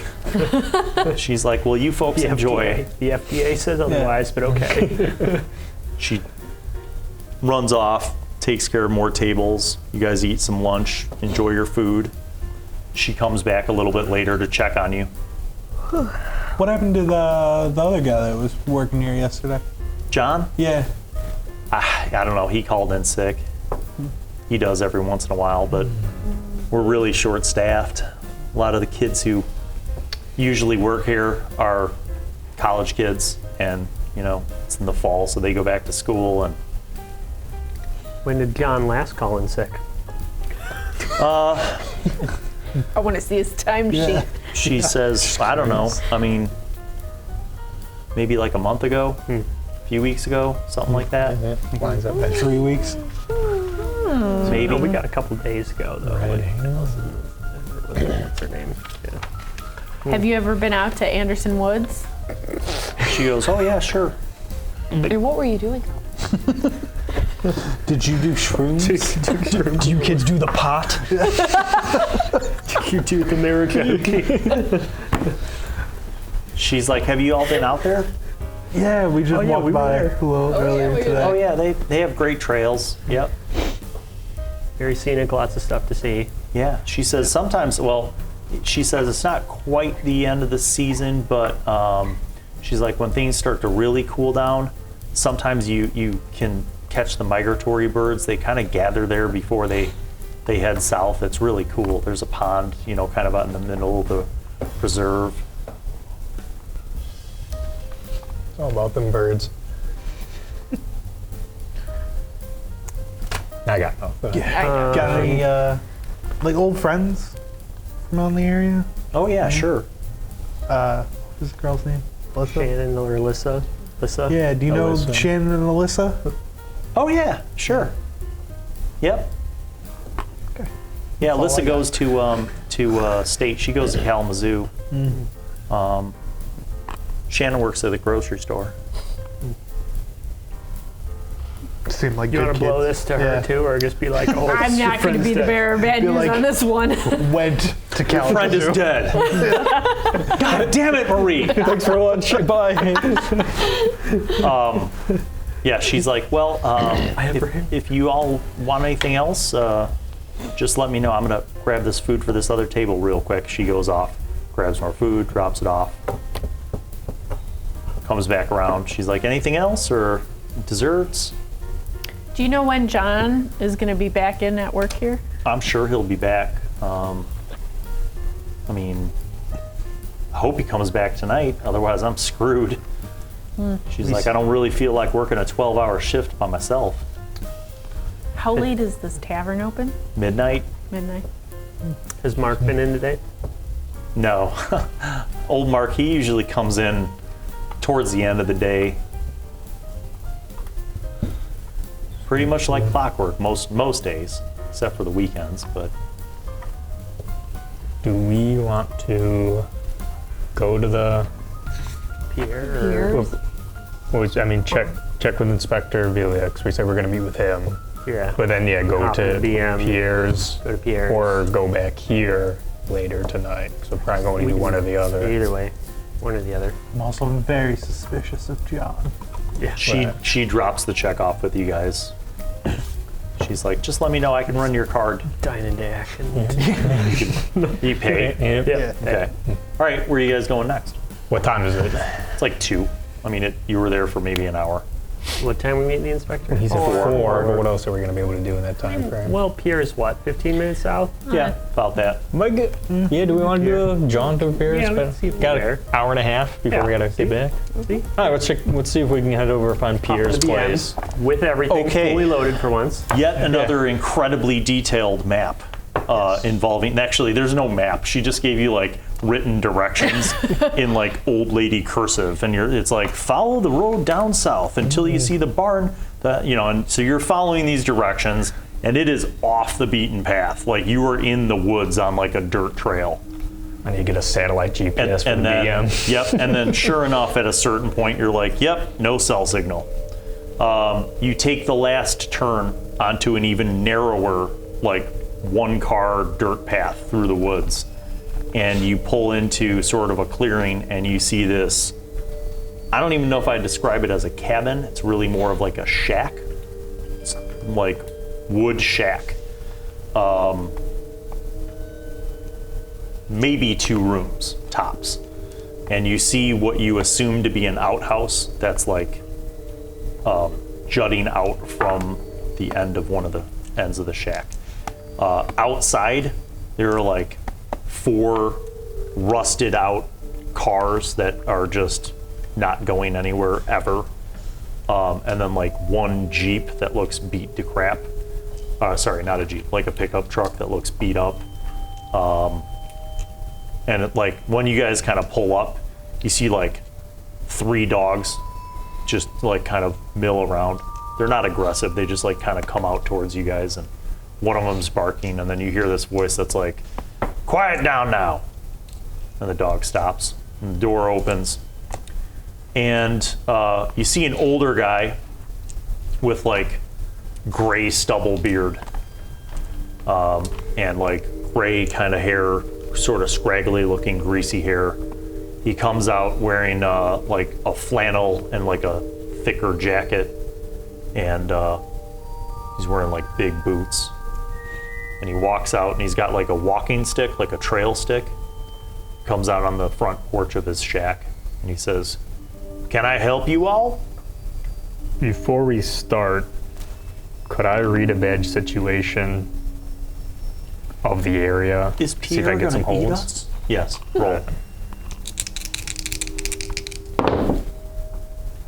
9. 9 allows you to have questions. I get 1. Yep. I guess are there any discernible, are there any dangers we haven't noticed coming into this area? I mean, you don't see a super easy way to get out. Like if you had to bug out, you would have to like reverse Oh, I forgot. There's no way you could drive the big BM here. You have to be driving the police passenger van. That changes a little bit of things. He's a little curious about why 5 people are in a police passenger van and none of you are police officers. He's like, can I help you? Well, Who's gonna manipulate someone? Or who's gonna? You were? No, who? He says, good at- you do speak English? yeah. Yeah. Yep, Oh, yeah. yep. He We're says, actually here about an ongoing investigation. Yeah. And we heard you're pretty savvy in this part. make that manipulate someone roll. Come on, no whammies. Ooh, that's a 4. No, wait, I lied, a 3. He says, you are not police folks, No, I'm not but lying. you're driving the policeman. We are Yeah, working friends. We're working with the police. local police, but we are not working for the local police. We're in an agreement with them to, Well, how'd you find my place?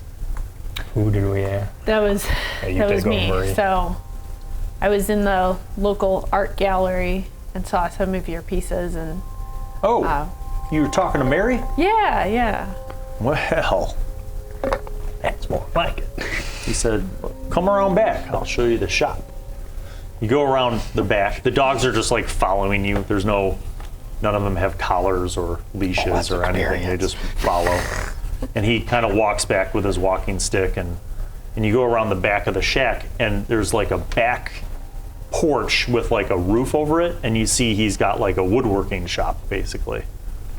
And you do not see any power tools. Like it's all like saws, like hand saws and like a hand turning lathe and all that stuff. Marie, really sauce him up about his woodworking. Yeah. Get him going. He says, well, what can I help you folks with? Well, in talking with Mary, we were I was talking. going to do a French accent for this guy. Yes. I'm going to retcon that because his name's Pierre Fontaine. Yeah. He's French Indian. So he's like, what can I help you with? So in talking to Mary and talking about the artwork and whatnot, you know, she was telling me a little bit about the theory of creatures in this area, and you seem to be someone that has an opinion on that. He looks at you and he says, you said you were working with Villiers, with the police? Mm-hmm. We're hunters. We're very specific type of hunter. If you catch my drift. We're just looking for some information. We understand your views on some of the unbelievable, what's the word to use? Creatures of the night. He says, it's a curse, you know that, right? We've heard They the can't help rumors. it. But at the same time, what they turn into is a beast. Pure killing machine. To eat the flesh, drink the blood. Do you know anything of the previous murders? The one in the 50s. I was a boy, and I remember. What happened? What did you see? Or hear? Says, many people back then thought he was a wolf. Many people. The police, they never believed it. You said he. Who was he? The chief of police at the time. He was, did not want to believe what everybody was trying to tell him.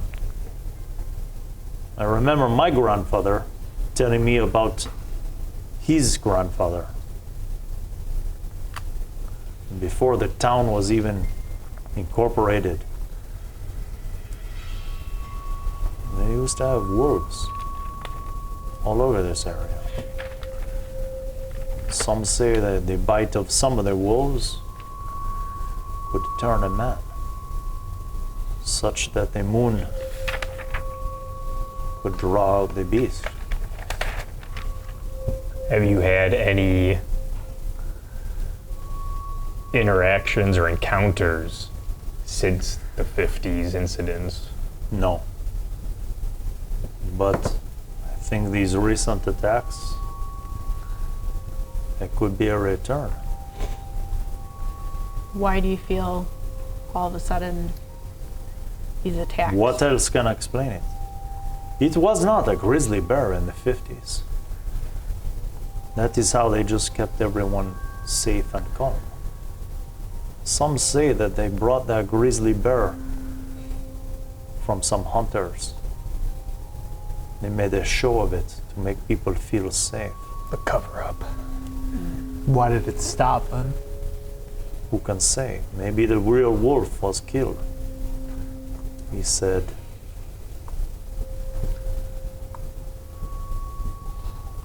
I do not know what has come now, but I do not think it's a bear or coyotes or whatever they are saying it is. He said, you must be prepared for these things. They are real. So, he really doesn't have any information for us other than kind of confirms the werewolf angle. He says, you don't look very prepared. None of you. What do we need to be prepared? He said you are hunters. Prepared specifically for a werewolf. He shifts the walking stick to his left hand, and then he reaches up to the top of it and he yanks and pulls the top off, and you see a silver tip embedded in the stick. And he says, you cannot kill them with bullets. You cannot kill them with an axe. Only silver weapons can kill them. He says, some of your legends say that you could save them. You say we don't want to kill them if they're one of your townsfolk. We have potential means of incapacitation. Perhaps you could, if you could catch it. That is the quandary, is it not? Because if you are going to be attacked by a beast, you must defend yourself. But at the same time, is the beast guilty, or is it just acting in its nature? And the man suppressed by the beast, is he not innocent? Will you kill this man, or will you save him? Yours deep. This is where Marie's like, yeah, I'd kill him. I feel like we should save this guy. I don't know, maybe it's just something in me speaking, but you know. She's sharpening her chain knife. I get that. I want to know though what. Roll 2 dice and tell me what the result is. 5. Okay. He slowly puts the cap back on his walking stick. We might not have silver, but we do have magic. I have my. Well, I don't have it with me, but my weapon is obsidian. Yeah. I have a Juju. skill I've never been able to use, and it's when you need something unusual or rare. Oh. Roll plus sharp. On 10, you have it here and now. On 7 to 9, you have it, but not here. It'll take some time to get. On a miss, you know where it is, but it's somewhere weird. Real Roll. bad. We're gonna acquire some silver. Plus sharp. My sharp is +2. 6, 8. So we have it, but You not have here. a length of silver chain Okay. in the big BM, Yes. in your duffel bag. Okay. Back It in is town. not, mind you, it's not like 50 feet of chain. It's like 6 feet of chain because silver is expensive. Yes. And it's actually not solid silver. It's like steel that's dipped in silver. Okay. Is silver a magical item? No, it's silver. Could make it. You could make it magical. I'm just saying I have all magical items I have any magical item. You know, this actually might don't be think it's like- kind of. Could I ask Pierre his professional opinion of how he'd go about hunting a werewolf? Without killing it. I'm wolf. just tracking. AI. To hunt the wolf, you must understand the man. All right. Well. Behind the wolf is the man. Within the wolf is the man, and within the man is the wolf. Great, Pierre. Appreciate it. He said, remember, think of what a wolf is. Is a wolf a stupid beast? No, he is cunning. The wolf knows the lands upon which he roams. The wolf is one of the greatest hunters. The wolf is fast and yet quiet. And when cornered, the wolf is ferocious.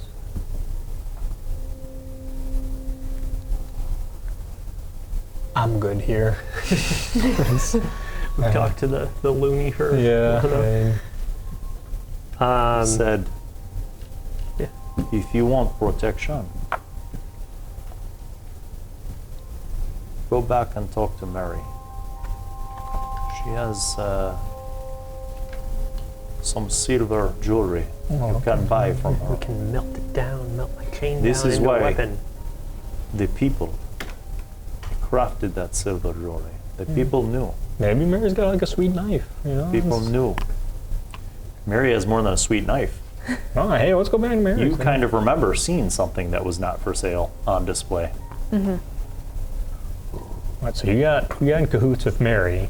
Yeah, You we're tell her buds. we're in cahoots with Pierre. Maybe you can work something out. But we probably have to go back to. Well, I the think old there's other Spectabilia. there are other people like Pierre. Pierre's not Well, the I'm only saying, one but- making stuff in the shop. But I'm saying so. if you like, hey, I talked to Pierre.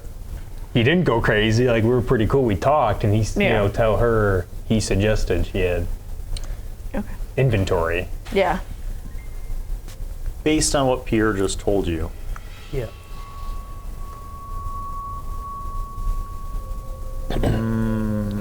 I don't know if this is a pressure roll or if it's a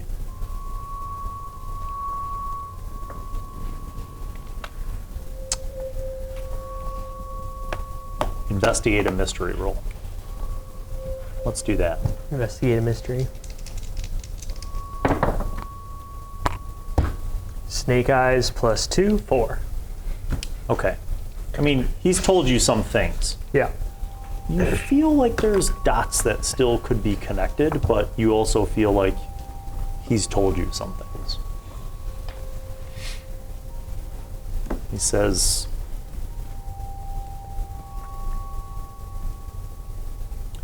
you work with Inspector Villiers? Yes. None of them know.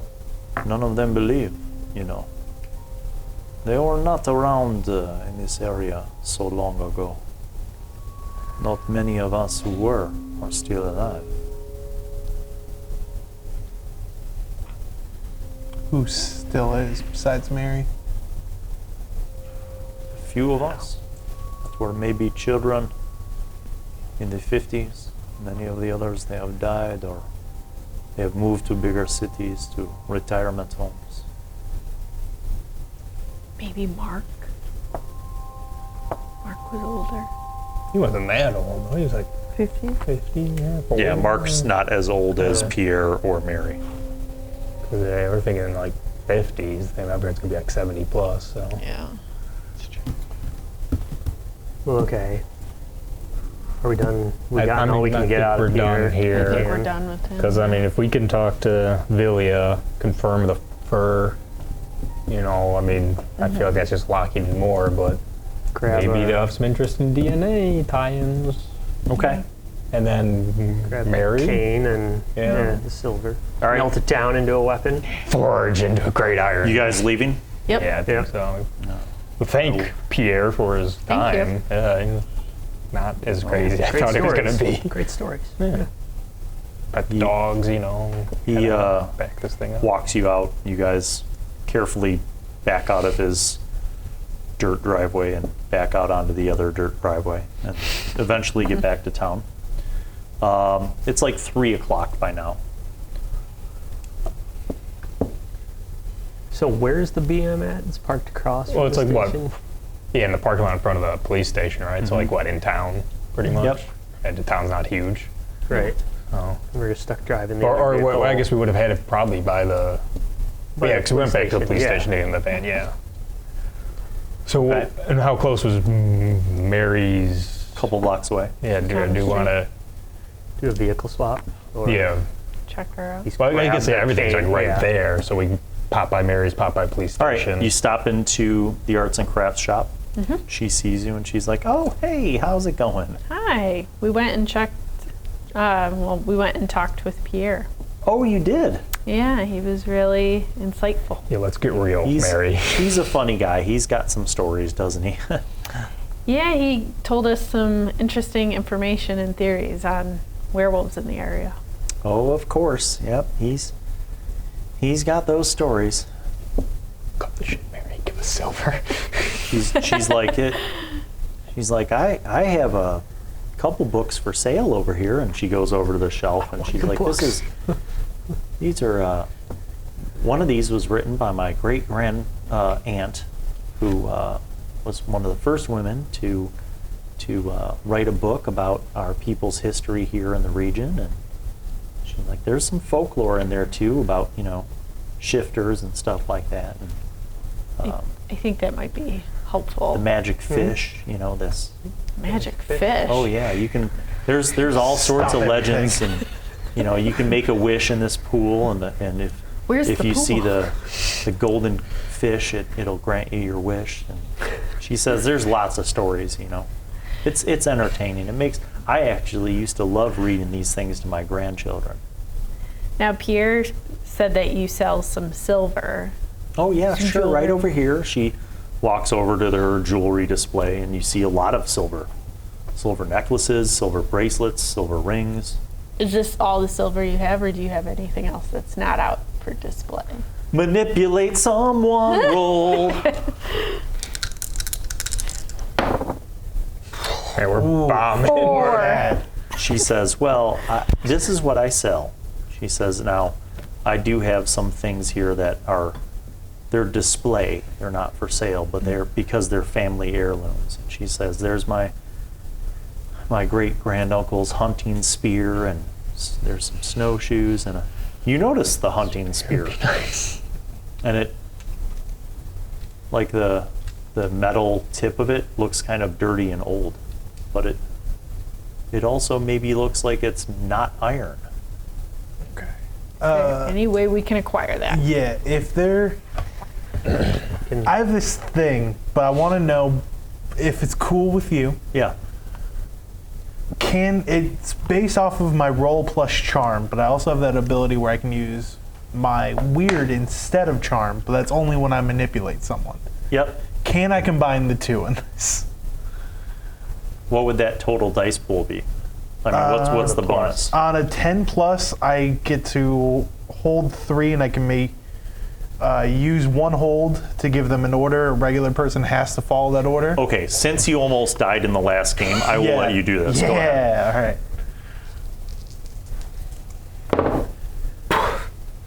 He's got That the is pluses. an 8. Okay, So what I do you get say and one what do you hold. want to do? Lend us that spear. Not give, lend. Yeah, lend. She says, you believe what Pierre said, don't you? Yes. Yeah. She says, I really don't think there's werewolves, folks. I've lived here all my life. And even back in the 50s, they proved it was a grizzly bear. She says, young man, I'll make a deal with you. I will lend you that spear. But if you return it broken, you give me your word that you'll pay $1,000 for it? Yeah, sure. We already I got gave you the money. 50 for a dream catcher. She says, okay. She takes it off the display rack and hands it to you. All right, cool. and you hit it Plus one speed. to ting it Yeah, and it's make like- sure that it rings. When she says, if we bring it back broken, how like structurally, how's the structural integrity on Yeah, the you spear? feel like this is going to probably break if you actually use it in combat, but then again, silver. Guys, we gotta upon be closer real careful examination, with it this. is silver tipped. We just need the tip, right? I mean, the rest of the Just the spear, tip. yeah, it's, Kiss the tip. yeah. Kiss the Okay, tip. so you make this transaction. She's okay with loaning this to you. You guys head out from there. Let's just like roll it up in a burlap, Do not we take a need spear any out of other it. silver since Do we're you here? stop by the big BM to Yeah. pick Yeah, up 'cause other we got- stuff? Yeah. And we're going that way anyways to Okay. town. Yeah. So what are we picking up from the big BM, everybody? we're like fully loading. I hate walking around with nothing. Well, I think we'll obviously get the chain. Yep. I mean, going off, we have potential magic reinforcement to enhance our weapons. So if we're thinking like potentially Vivian's chain, obsidian knife, silver chain, potentially we can enchant a couple guns too, Yeah. maybe, or we enchant knives. I Magnum. think would be okay. Yeah. Yeah. Because like, I'd probably take the silver chain because you guys have more magic stuff. And Goo back will come in. Bunyan Rider's just Please a tank, don't kill me, so, werewolf! yeah. Please. I One. I think that's a decent spread. I mean, Yeah. Yeah. okay. Okay, so loading up on weapons. Yeah. Okay. I think You guys then drive the passenger van over to the hospital to meet up with him. Yep. Can we take the BM? Yes. Well, like split, like they take the passenger, I'll take the Sure. BM. So collectively, you Carpool. roll up, Yeah, you caravan. park. You guys go in, go down to the basement level. You get down to that hallway. You see Villiers waiting outside, and he sees you guys, and he's like, "Well, looks like we might have something." He says, "Let's go talk to Dr. Hirsch." You guys go into the office. You meet with Dr. Hirsch, and he pulls out these photos and reports from his autopsy. Dr. Hirsch looks at you, he puts his glasses on, and he's reading the information and gesturing. He says, "We have concluded that that was some kind of animal fur in her hands. Moreover, we were able to actually get samples from underneath her fingernails. Whatever this was, she tried to fight it and scratched at it, and we were able to get some blood and tissue, which we have sent off to the lab under an express order, both the fur and the blood and tissue samples. How long would that take? Even express, probably 72 hours. Yeah. But I would say that this is something that, based on the other two cases, we had not seen before, which I think, and I think Inspector Villiers, you agree, and he just nods. Dr. Hirsch says, I think that this shows something different. He says, I think that this shows that maybe with the other two cases, the creature killed those victims and then dragged them off. Killed them before they could fight back. But for whatever reason with this girl, looks like the girl had a chance to fight this thing off.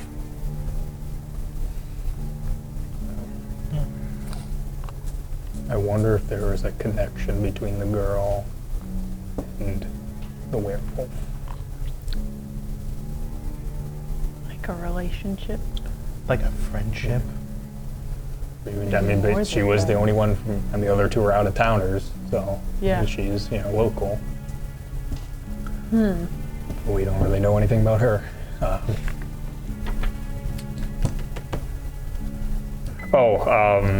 While we're talking to them, did they also have like wildlife experts there? Like, could they potentially discern? I how big this thing is from like the prints or the marks? Like any kind of guess if like if we're... You didn't tell him about that. Oh, yeah, we didn't. That's up to you, man. Separated. Well, I do want to show. That's up to you. I would want to show remember them what- You might want to bear in mind what your freelance boss Frank Sarno told you. Oh yeah. Part of the job is discretion. Yeah. I'm just thinking because they still think it's an animal, Yes, they do. and I was just thinking of showing them the paw prints we saw when it got on the ground. Like Well, the if you're going to do it, you better hurry because it gets dark in an hour and a half. No, because if they follow up to the rest, then Yeah. they're like, oh, it turns into a feet. Okay. Okay. Man. Okay. They still got I mean, they're still reinforced with an animal with the fur under the nails. And Yeah. I'd say what let's if the DNA comes back human? see what that says. That's, I mean, that's not gonna be for a while though. Yeah, it's 3 days. Do you think there's anything else we should talk to them about? I don't know about them. Yeah, I'm See if Mark has shown up at the BLT. Yeah, I'd be Go curious back to to see the- if oh. John is back to work. Okay. I also have a theory on who it is, so I kind of want to stake that person out. All right. Well, yeah. Well, we'll thank Villia then. You know, for the additional information, and let them know if we can find anything else. We're gonna keep looking into it. He's like, yes, certainly. I'll keep you all posted. All right. Thank you for all of your help today. And he nods. So you guys leave? Yeah. Yep. Okay. We can stick to the BM at this point. I'm guessing. Yeah. All right. Where are you going next? So what is it after 4 o'clock, right? Yeah, let's say by the time you know, Dr. Hirsch showed you all the stuff, and I mean, that conversation maybe took, you know, half hour, 45 Yeah. minutes, so Well, it's that's- almost 5. Prime time then to go back to BLT. Yeah. See who's there. So there's more locals. So we go back to the BOT and scope out, see if people are still missing and if regulars show up, and see what Ryder's got to say about his speculation. Okay. See if Spooky You can- get back, and it's dinner time, so there's like, parking lot's pretty full, and you park on the street, Yeah. and you guys go in there, and you see Lila flying back and forth, running tables. Just her. You see John actually at the bar working and serving up drinks. There's people eating and drinking at the bar. Is there room at the bar? There is. Yeah, can we Yep. get close Are to there John? 5 seats at the bar? Yeah, there are a few Okay. few seats at the bar. Spread Yeah. out. Okay. Let's all go to the bar then. Okay. You guys sit down at the bar. John walks over to you. He is busy. He's at the far end of the bar, like opposite of where you guys are. He's wearing a t-shirt, you know, kind of this length sleeve t-shirt, and he comes back over towards you guys, and he's like, "Hey, folks, how y'all doing? What can I get you to drink?" And he hands you some food and drink menus. Water. Get a beer, you know, come on. I need a minute. Tonic. Moscow Mule. Moscow Mule, yeah. Drink orders? Yeah. Yeah. They got anything on tap?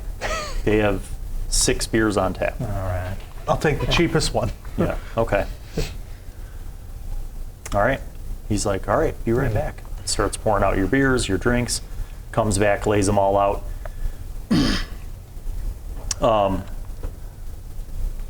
As he's like, say you guys are on that side of the bar, sort of in this arrangement, but in a straight line, right? He's got the drinks. He's like, drink.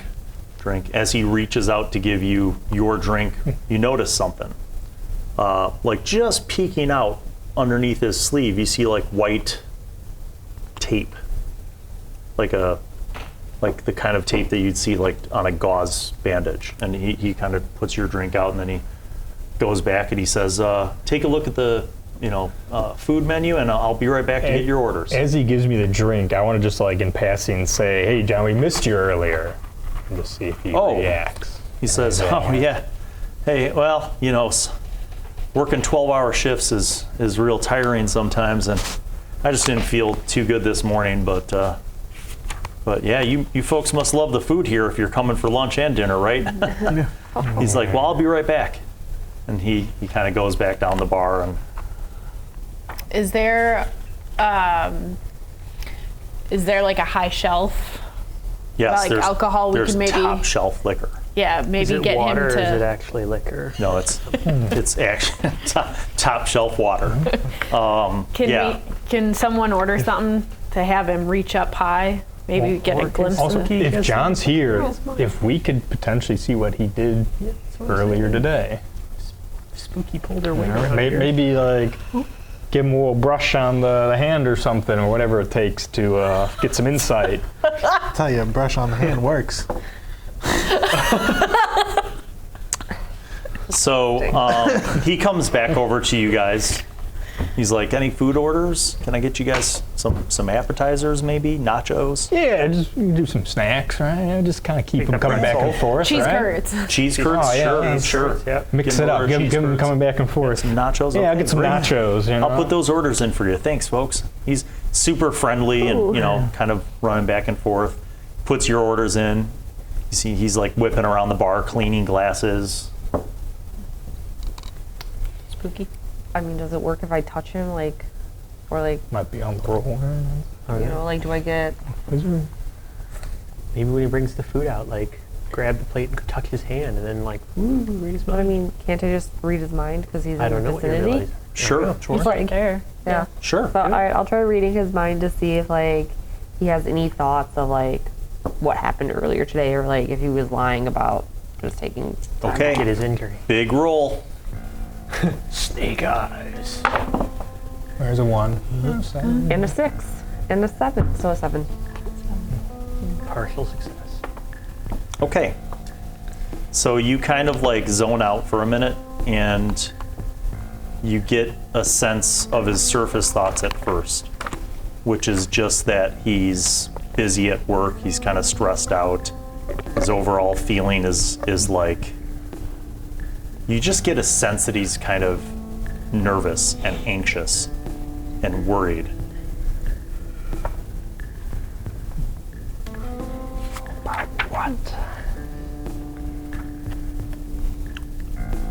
I'm gonna ask him if he's worried.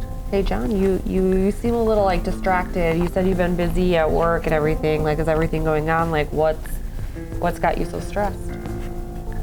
Roll manipulate someone.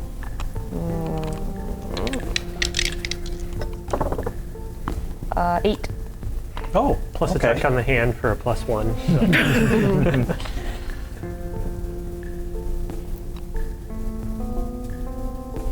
So. He says, yeah, I guess I am a little bit distracted. I don't, like I said, I just have kind of been feeling off recently, and I don't know, I'm just maybe working too many shifts and stuff, and just probably just need a good day off. That's all. Yeah. Yep. Is everything okay? I saw there was a bandage on your arm. What happened? He's like, oh,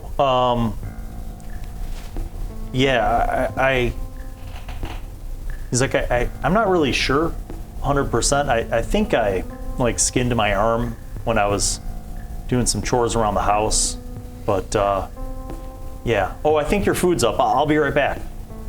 You can tell that he is A, not telling the truth entirely, but also B, that he's more nervous than he was before. Could you read his mind now that he's a little more stressed, potentially? Probably not. No, there's something cloudy about what's going on in his mind. You get a sense, you get this this flash of insight where you feel like it's not so much that he's lying to you as it is that maybe he doesn't actually know. Yeah. Well, bummer. He might not know what he's actually doing, if he's even a thing. Lila stops by. She comes up behind you and she's like, "Oh my gosh, you guys must have really loved that lunch, huh?" That chowder was the bomb, Lila. She's like, "Well, we love having you back. I mean, business is good business." She's like, "You sure you guys want to eat at the bar? I mean, I can get you a table." She's like, "Those folks are going to be finishing up in a minute." It's fine. We want to get some drinks. Yeah. Okay, I well, want to get to know John. party on. She's like, "Yeah, John's the best, isn't he?" Yeah, he is, isn't he? She runs off. All right, a few moments later, your food arrives. John's like, "Can I get you anything else, folks?" I do have a question. You ever have like moments where you wake up someplace that you don't know how you got there?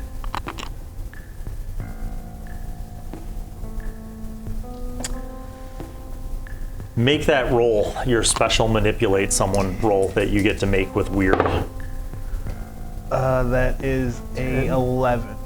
Oh my god. No, 10. Yeah, 10. You see he looks extremely nervous. Like a little bit of the color drains from his face. And he kind of like looks at all of you and then he looks down the bar. And then he's like,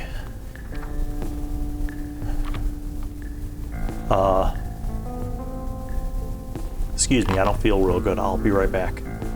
And then you see he puts his like bar towel down and he goes through the door into the kitchen.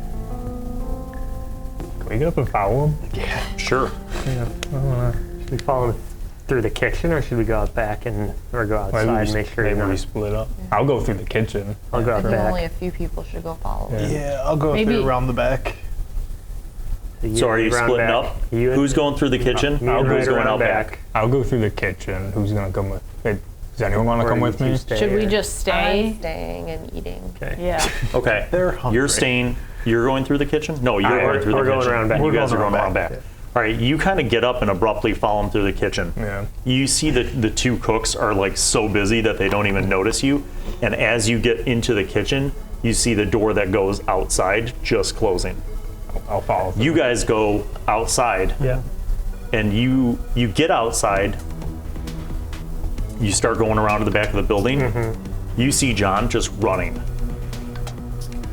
like full speed down. running, Like, where's it? Like just down the street? like or? running away from the bay, like down the street. Right.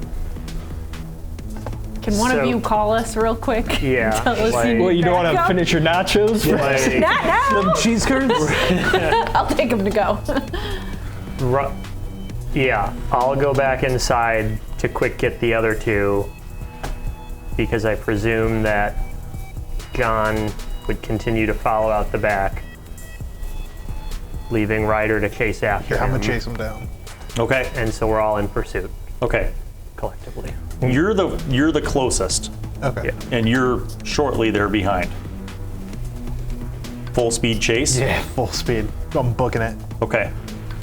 He is running, like running away from all of you. Yeah. And it's not even night yet. It's like dusk. It's looking I'm going to real need weird. you to make an act under pressure roll. Oh, that's not good for me. Both of you, actually, because he's in sight. 7. 7. You see he's running, and you see he turns and, like, as he's running, looks over his shoulder and sees you guys chasing him, and he's like, just leave me alone! Just leave me alone! And he starts running, and he's running fast, like, faster than he should be able to run. Like, you guys are quickly going to lose him. I'm gonna use magic then. And You're able to keep up, but there is definitely something going on. Where's it? Like, where's he? Is he running like towards the woods, just down the street? Or is he? Yeah. All right. Yep. Okay.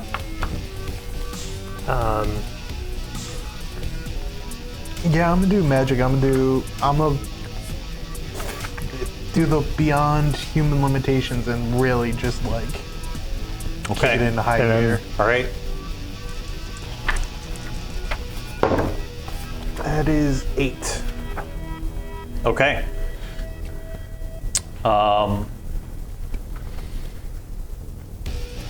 You were able to kick it into high gear. You were actually able to catch up to him. However, there's a glitch. You're gonna have to make a roll to resist because he might be the delicious cut of steak that you've been waiting for. 5. So you see this happen. You and Ryder are running. Blitzes ahead. You see John like taking off, and then you see Ryder suddenly have this burst of speed.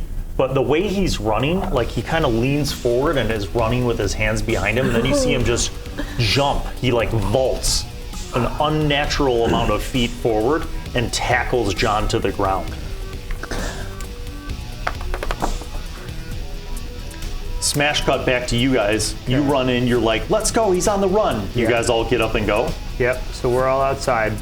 Can we see them, or are they outside? As you're about to run outside, Lila goes, where's John? You gonna blow it? You gonna say it or something? Be like, He we don't bolted out know. the back door. Don't even. What's wrong? What did he do? We gotta go. Bye. See ya. Okay. Bye. Thanks Okay. for the tea. Okay. We're outside. We don't have the keys to the BM. Correct. Can we see them? Are they a block? Like, are they in line Roll a of sight? d6. 5. Yes. Okay. They're like, you're like, where the hell are they? And like a block and a half away.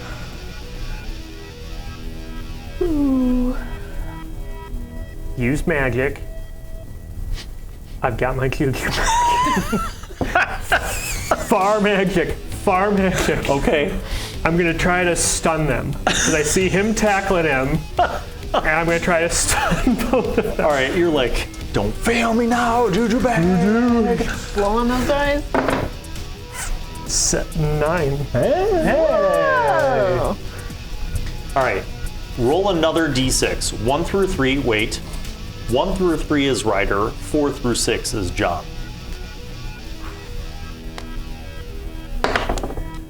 5. Okay. You stun John. Okay. Ryder, you were on top of John, and he was like Stunned. fighting you for a minute, and then you notice he just kind of like freezes up and starts like twitching. How far behind him? Make a kick-ass roll. You're going to be there in the next round, but you see something very bad about to happen. Yeah. 8. Oh, guess who gets bitten?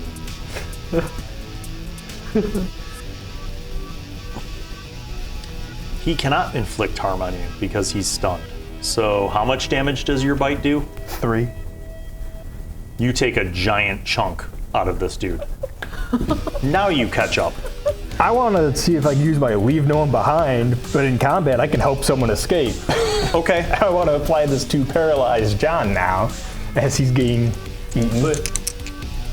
So you're. I want to break Ryder off You of basically John you want to after like he's eating like him. nudge Ryder Yeah. off so he doesn't shoulder. So I guess I'd just be doing a. Well, I guess what would that apply under? Would that be an act under pressure? Yes. Yeah, okay. When in doubt, yeah, under pressure.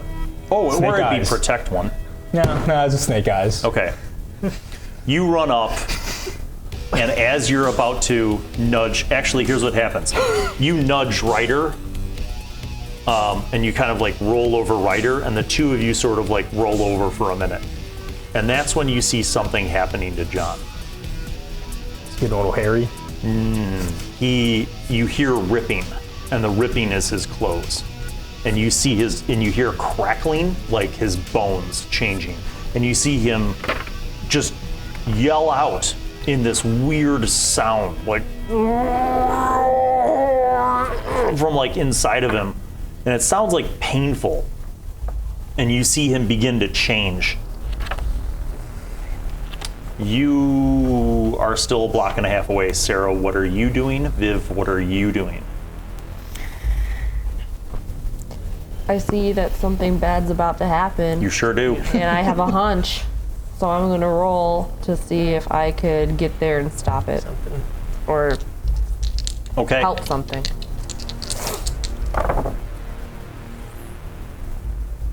6. What's the sharp? 6. You're running as fast as you can. You have a premonition that things are not going well. Viv. I am having like a deja vu back to that flash that I had at the start. Yeah, you are. Where, yeah. So All of a sudden, that phrase that you've heard several times now about innocence and beasts is really manifesting in front of you, because Ryder doesn't look like he's in a good position of controlling himself, number one. And you are, as you're running closer, see something is happening to John. can I use magic to do something that's beyond human limitations? Yes, what do you want to do? I want to pull Ryder back. You want to, like, Prevent him superhuman speed, run up there and pull Ryder back? Yeah. Okay, go ahead. 10. You do. You burst ahead of both Morty and Sarah, like ridiculous superhuman speed. And the last like 30 feet, you like Avengers jump and like basically like kind of jump on top of Ryder and pin him.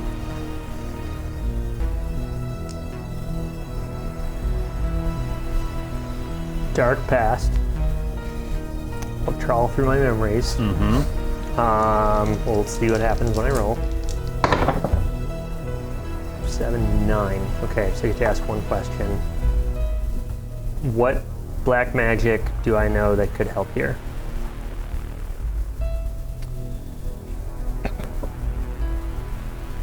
So, in your knowledge of the lore of werewolves, in some lore, the condition is like a genetic anomaly, like a genetic disease passed down through generations. In other lore, it's a specific curse. You don't know which of these two things it is. If it's a curse, it could conceivably be lifted. If it's a genetic anomaly, you don't know of a way to necessarily reverse that. But you do know that maybe your best way to restrain what you see John becoming right now is that silver chain that you have. Okay. While it might do damage to him, and you aren't even sure of how that works, certainly it might be the best way to restrain him. Okay. You are running, but you're not there yet. Back to John. He is in the process of turning into a wolf, a big werewolf. Like, he's now about 7 feet tall, but imagine he's like hunched out on all fours, like his body's extending, his musculature is like expanding in ridiculous ways. You see like basically like what you perceive as like bone claws literally ripping out of his fingernails, and his jaw, his head is changing. He's again like he's howling, screaming in pain, but also kind of like emitting sort of a howl. You were there, but she has you pinned, so I'm going to start with you. What do you do? So is he, since he's changing, is he still kind of like in a static state, like he can't do anything? You don't feel like he's stunned anymore, like Juju Bag stunned. I mean, like he's like in this convulsion, like. Yes. Okay. In your professional opinion, you feel like you have this round before he has fully changed. Question. So we grabbed everything and we loaded up. Yeah. Do we have all of our... Did we leave anything in the BM, or do we have our weapons on us? So anything that couldn't be hidden in a jacket, like a gun and a juju bag, you could hide in your jacket. Right. Same thing with your gun, same thing with your knife. A spear Yeah, it was a wrapped giant up in a spear. burlap bag, and then you have chain. Right. Now, those you couldn't exactly have just walked into a restaurant with. So I think realistically, those two things would still be in the big BM, in the Okay. parking lot. Yeah. And you are now a block and a half away from that parking lot. All right. That's what we need to Well, kill it? you aren't. No, I'm not. You two are only like a block away from that. Okay. So, John Johnson, what are you doing? Pressure's on. Yeah, I just...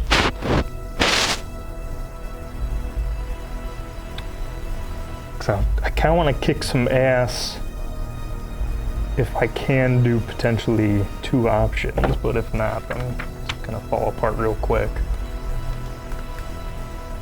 So one of the options on a successful kick some ass roll doesn't involve harm, it involves you force them where you want. Right, and then there's another where I can get advantage and give an advantage to another Correct. hunter. Correct. So I'm just going to try and aim for that. I'm going to kick some ass to see if I can get us in a favorable situation. Describe what kind of ass you're kicking or how. Well, I guess the cat's out of the bag. Take advantage. Can I, like, kneecap him with my pistol? Yes. Yeah, just go with that. Go ahead. That's kick some ass tough. Oh, that's a 12. Oh, indeed it is. Yeah. On a 12 plus, instead pick an enhanced effect. You completely hold the advantage. All hunters involved in the fight get a +1 forward. Yeah. Your attack drives the enemy away in a rout, or your attack inflicts double the normal harm.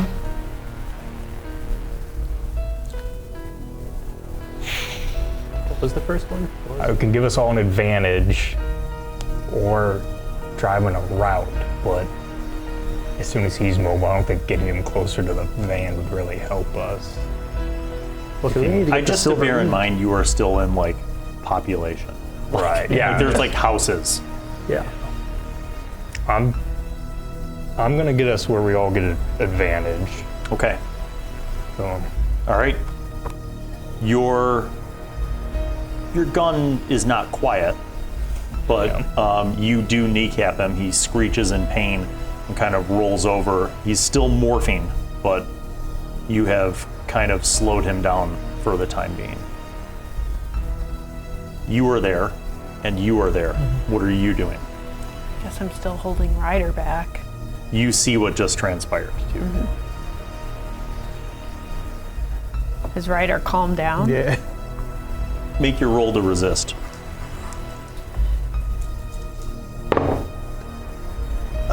You make a use magic roll. 6. 11. Oh, perfect. Ryder is not calming down. You see he's like snapping out at you. He's like feral, basically. And then something happens. You're there, so you see this happen. You see Viv like pushing down on his shoulders, and she looks at him and she's like, calm down. And then when she says the calm down, it's a weird thing because it's her voice, but there's like another voice coming through her at the same time, like in a harmonic. And she starts to glow really brightly. And you see like white light coming out of her eyes. And you see Ryder kind of like flip back almost like in a catatonic state and like freeze up. well, You also see this from a block away, Sarah and Wardy. Ryder, you are now in control next round. Cool. Sarah, what are you doing? You're still running to get there? You'll be there next round. Should I grab the stuff from the car? Since we're... Make a decision. I'm gonna grab the chain and... So you stop and run back to the big BM. Yes. Okay. What are you doing? Well, I was gonna do that too. Silver. One of you has the spare set of keys to the big BM. Roll a d6. 1, 2, 3, 4, 5, 6. 5. Okay. I was just gonna- You have the spare keys to the big BM. Okay. So you're both running back to the big BM? I was gonna use magic Yes. to try to do something beyond human limitations to like run super fast. Go ahead and do it. And if I didn't have the keys, I was just gonna break the windows. Okay. because To windows be are fair, I replaceable. was gonna say Morty would have the keys anyway, so this Yeah. kind of works out. So. All right. Okay, use magic. You get a +1. So 7. Okay. You run. Not like Ryder and Viv level fast, but you run faster than you've ever run before. You get back to the big BM. Something occurs to you that maybe you shouldn't just get the stuff and then run back. Maybe you should just drive the big BM there, because you might also not want to hang out at that location. Yeah. Okay. You start driving forward. Sarah, what are you doing? Well, I've already ran back to the car, right? Or, No. No. He so I- ran back extra fast. Yeah. You're like turning around like, we should get the big BM, and he was like already 3/4 of the way I left you. there. So now I'm just stranded. You have to run. Turn Pull yourself around. up by your bootstraps and run. We're only a mean- block away. I guess I'm going to where everyone's at. Okay. I mean, I don't know what I'm gonna do there. You're within sight of this situation. You see Vivian glowing white. Telepathy distance. Make a read a bad situation roll.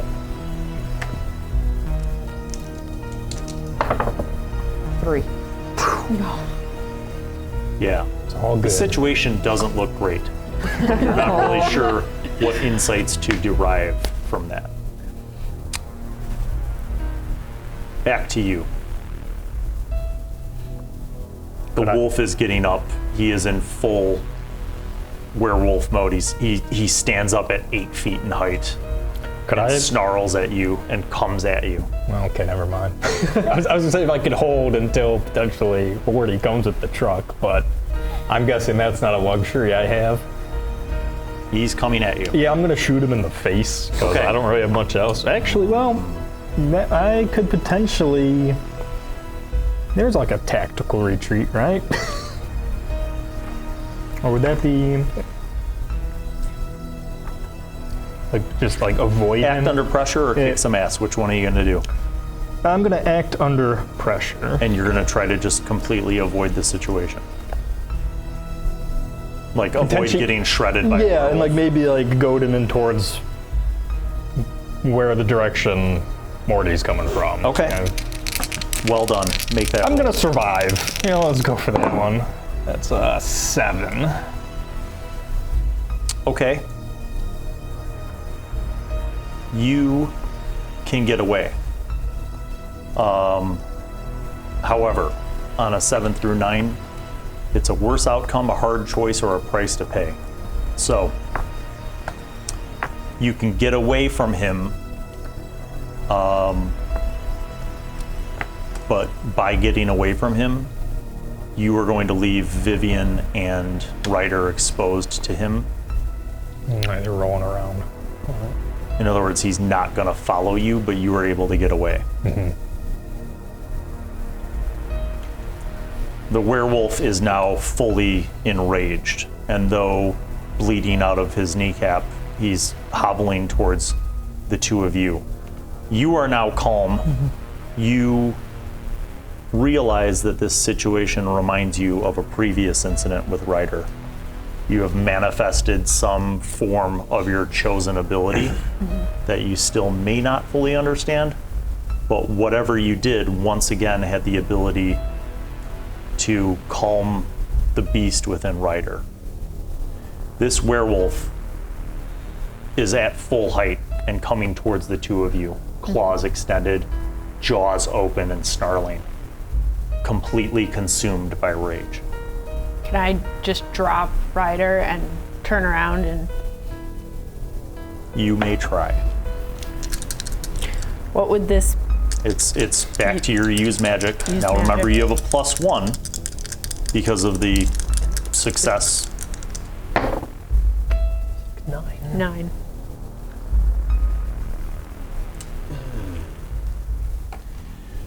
To your best effort, you try to do to the werewolf what you did with Ryder, and you turn and you're still glowing white, and you're like, what do you say to try to Calm down. calm down? You put your hand out, and you see the wolf kind of stop and recoil a little bit for a moment, and then goes to attack Ryder. Make a kick-ass roll. That is a 11. The wolf claws at you, hitting you, tearing at your flesh, but not enough to damage you. It is enraged still. Okay. The big BM is rolling down the block. You're up. I'm gonna use magic. There is a very specific spell on here that we have where we can banish a curse from a person. So I'm gonna see if I can banish a curse from him. Yeah. That's a 14. The nat 12. How do you envision this happening? So she's still glowing, though there's not Yeah. white light shooting out of her eyes.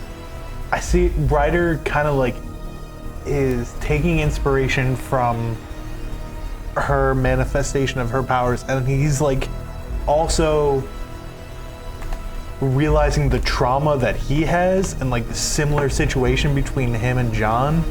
Yeah. So he almost like reaches out to him and like just touches him on the shoulder and like a calming like, I know. Like I get you. Brother. Yeah. As you do this, you see the werewolf lower its arms, and you could see, even though it's still in a bestial form, covered in fur, and it's like panting, its jaws are still open, its claws lower, and you see a sort of like a humanity in its eyes, and it's not attacking you.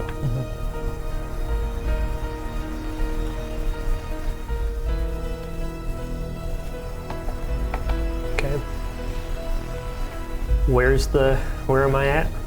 Am I back yet? You're oh yeah, you're almost there. Yeah. The big BM is pulling up Yeah. to this like street fight basically. Yeah.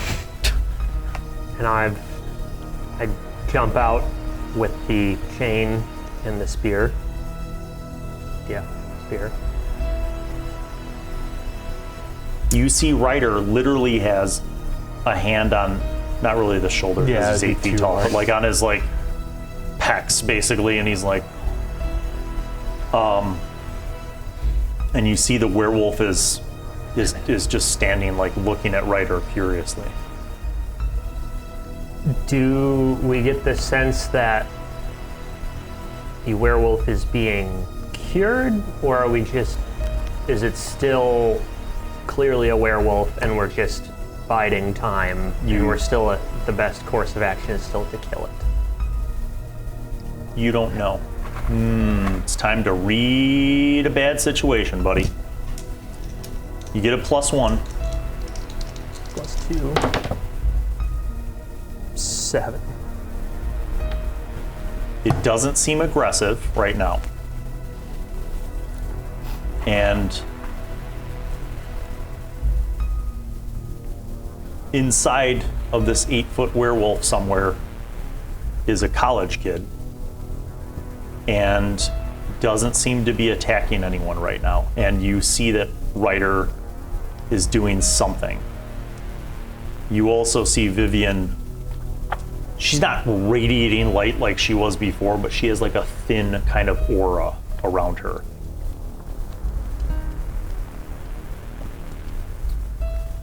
I think I would. Sarah and John Johnson are like 20 feet away. What are you guys doing as you see this? The big BM is just pulled up. Morty jumps out. He's got the chain in one hand and the spear in the other. What do you say or do? Well,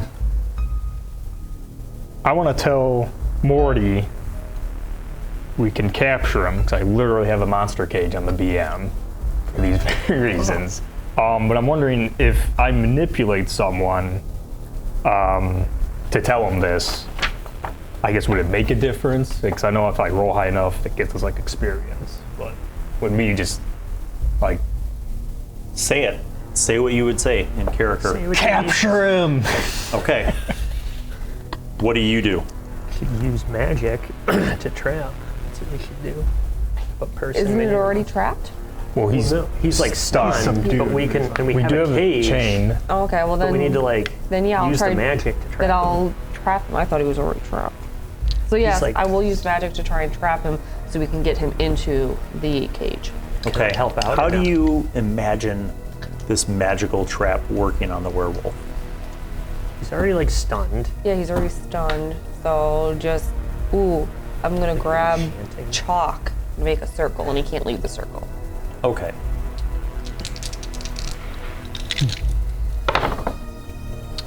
And 12. You do. You see a piece of gravel, and you do the fastest sloppy circle around Ryder and the werewolf that you can do.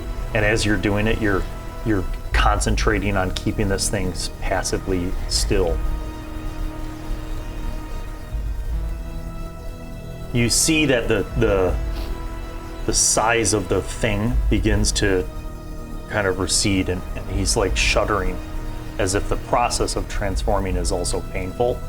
But you see that his eyes have not, they're still locked on you. And the wolf, like the jaw of the wolf is like, like it's painful, but he's starting to like retract.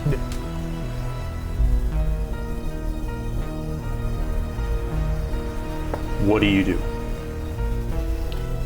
So is he in the cage already or not? No, he's What? trapped in a circle. Well, yeah, but I didn't Cage know. is in the vehicle. Cage is in You the would have vehicle. to get him He's in the trapped in a vehicle. circle. Okay. We've got a silver chain. Whip him with the chain and get him in the. So the Wonder two of Woman. you take the chain Yeah. and you go around him. Yeah. And you see that like when you do that, like his arms kind of come in and he's like, "Ah," like it's painful.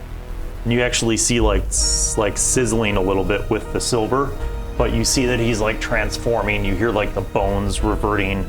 You see the fur starting to like literally like retract into his skin as he's transforming.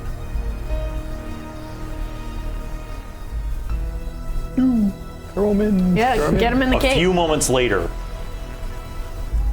John is basically wearing what's left of his mostly shredded clothing and collapses to the ground, his kneecap bleeding heavily. The area around his arms and chest and torso where the chain is still tied show like basically like burn marks. He's unconscious, but in a normal human form. Let's throw him in the cage. Let's get him in the cage, and I want to use first aid on him for the knee so burns. you pick him up, Yeah. you bring him into the big BM. Yeah. Who's driving? I'm going to be in the back, making sure. Okay, he are you doesn't going to bleed do out. first aid in the big BM while it's parked on a suburban street? No. No, move the but- car. Okay, Yeah, that's what I someone wanted to should know. lead, yeah. So you are driving away? Yes. Yeah. Okay, so you get him into the cage. Roll me a first aid. You're driving. Yeah. All of you are in the big BM driving away. That's a 9, so I can choose to heal 2 or stabilize the injury.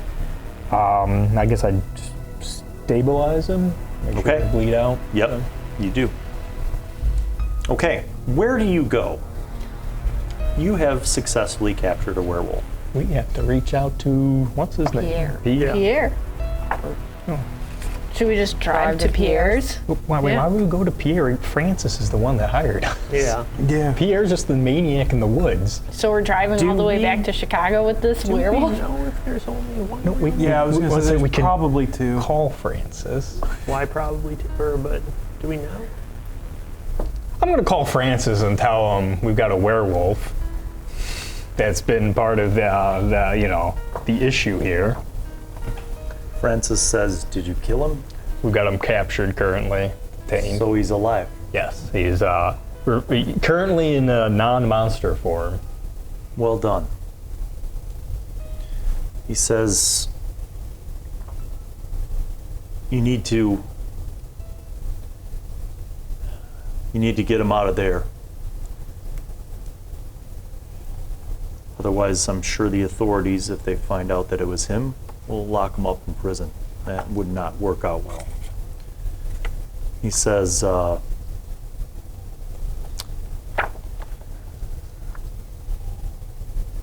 are you still in Muskegon?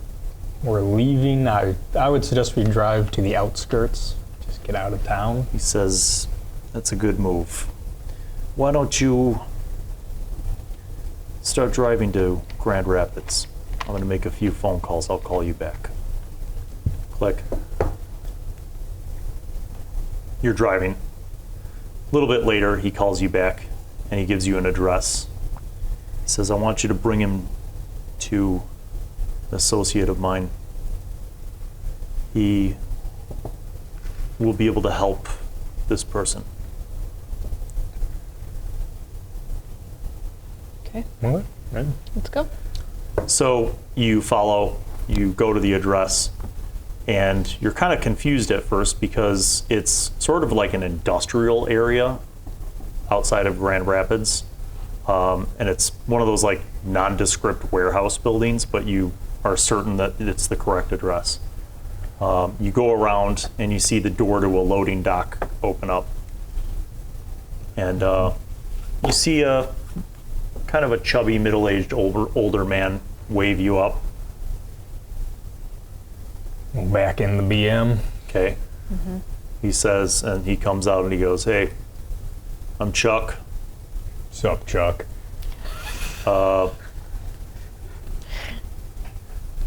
Where's the catch? Here's our man. Is he awake? I don't know. Is No, he? he's still unconscious. He says, all right, bring him this way, please. Carry him You out. carry him out. You go into the warehouse, and he goes over to a door, opens up the door. The door's made of steel. He opens up the door, unlocks it, and you see inside of this room is actually very cozy looking. It's an entirely padded room.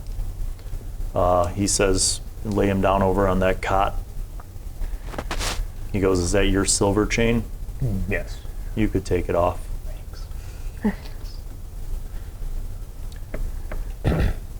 He says, okay, I'll take it from here. Hey, we did Cool. it good, I think. We need to go return a spear. Yeah, I was just gonna Yeah. say that. We'll We sneak didn't in break that. it. Yeah, that's right. We didn't use it. It's not even bloody. So you guys leave. Yeah. By the time you get back, it's pretty late. You get a phone call from Inspector Villiers. And he says, hey, do you know anything about what happened at the Bear Lake Tavern? There was a disturbance, and somebody said that the kid there, the bartender there, was running away, and you guys were chasing him, and the waitress is worried, and you know what's going on? He freaked out and he ran out the back, and we tried chasing him to calm him down, but we couldn't catch him.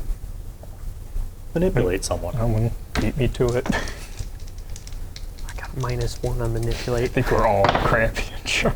Hey, a 9. Sweet. He says, oh, okay. All right, well, I guess I'll check in with you guys. Could I reinforce a part of the call that we did run into a large wolf, which is why there were sounds of gunfire that we scared Make a off. help out roll. As a 11. Okay. So then you add that little bit into the mix, and Villiers says, oh, all right. Well, then you kind of give him some information. He says, he's like, all right, we'll look into it. Thank you. Play into the whole, it's a big creature causing the trouble. Right. You guys go back to the bed and breakfast. Yep. Get a good night's sleep. The next morning you have breakfast. You gather all of your belongings to check out, presumably. Yeah. You stop by the shop to return the spear, the Spear of Destiny. And you see that Mary is pleasantly surprised to see you, and she says, thank you. I don't know if you had to use that, and I hope you didn't, but I'm glad to see that it's intact. It's a secret. Yeah. And you leave Mary's store, and you're walking back to the big BM, and you see a kind of a crappy pickup truck, and with some like wooden bar stools in the back of it, and you see Pierre unloading the bar stools into the side door of her shop, and he sees you, and he says, "Hey," says, "You are heading out of town then, huh?"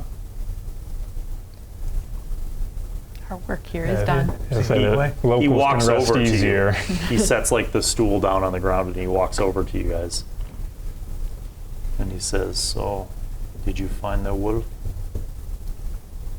Nope. You're smoking pot and pie. You're crazy. Kidding. He says, "Did you find the beast or the man?" We saved the man. He says, "Perhaps in time he can learn to control the curse." Hopefully. Easier said than done. He's in good hands. Condemned him to years of torture or experimentation. To be fair, we don't know who we passed him off to, so we'll figure Well, I was that out going to say, later. we never figured out if it was hereditary and if he has Like I family. said, out of You our know, hands. That's He what our employers says, figured out. out of curiosity, who was it? Was it Mark, perhaps, or someone else in town? I guess Pierre's crazy anyways. It was John from the tavern. Was it, he says, the boy John? He did not know what he was doing. He says, do you know Jean's name? His name is Jean-Loup. His grandfather was Oh, the sheriff in the town for a long time. Cover up. Damn. Pierre, you ain't crazy. Well, He says, the curse did not affect Jean's parents, I think. Skipped Gary. He says, you have done the right thing. Be safe. And he turns and walks back over to the side door. And you guys hop in the big BM, begin heading back towards Illinois.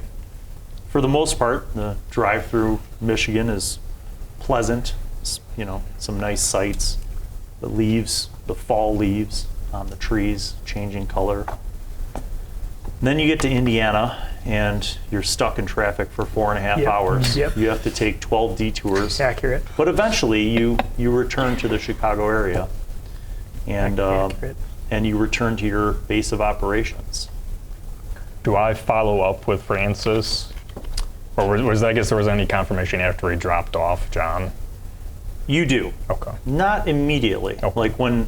But like the next day after you guys get back,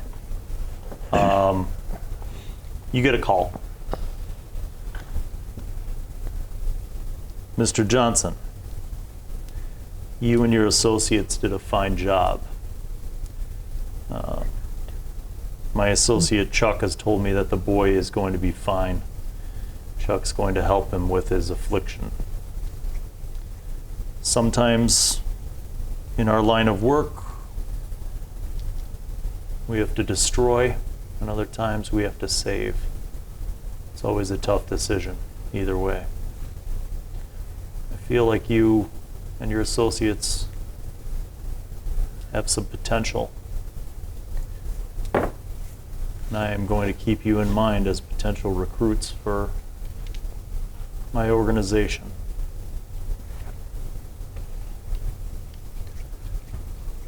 So, about that wage. Yes, yes. Well, Double alive. let's see if you guys can be as successful on the next job, and then we'll talk about some more permanent positions for all of you. Okay. Alright. Cool. Enjoy your time off. Click. And that is where we'll end this episode of Monster of the Week. The Maulings in Michigan. Thank you for watching. Thank you for joining us. And we will be back with another mystery and more monsters next time. Peace out. Bye-bye.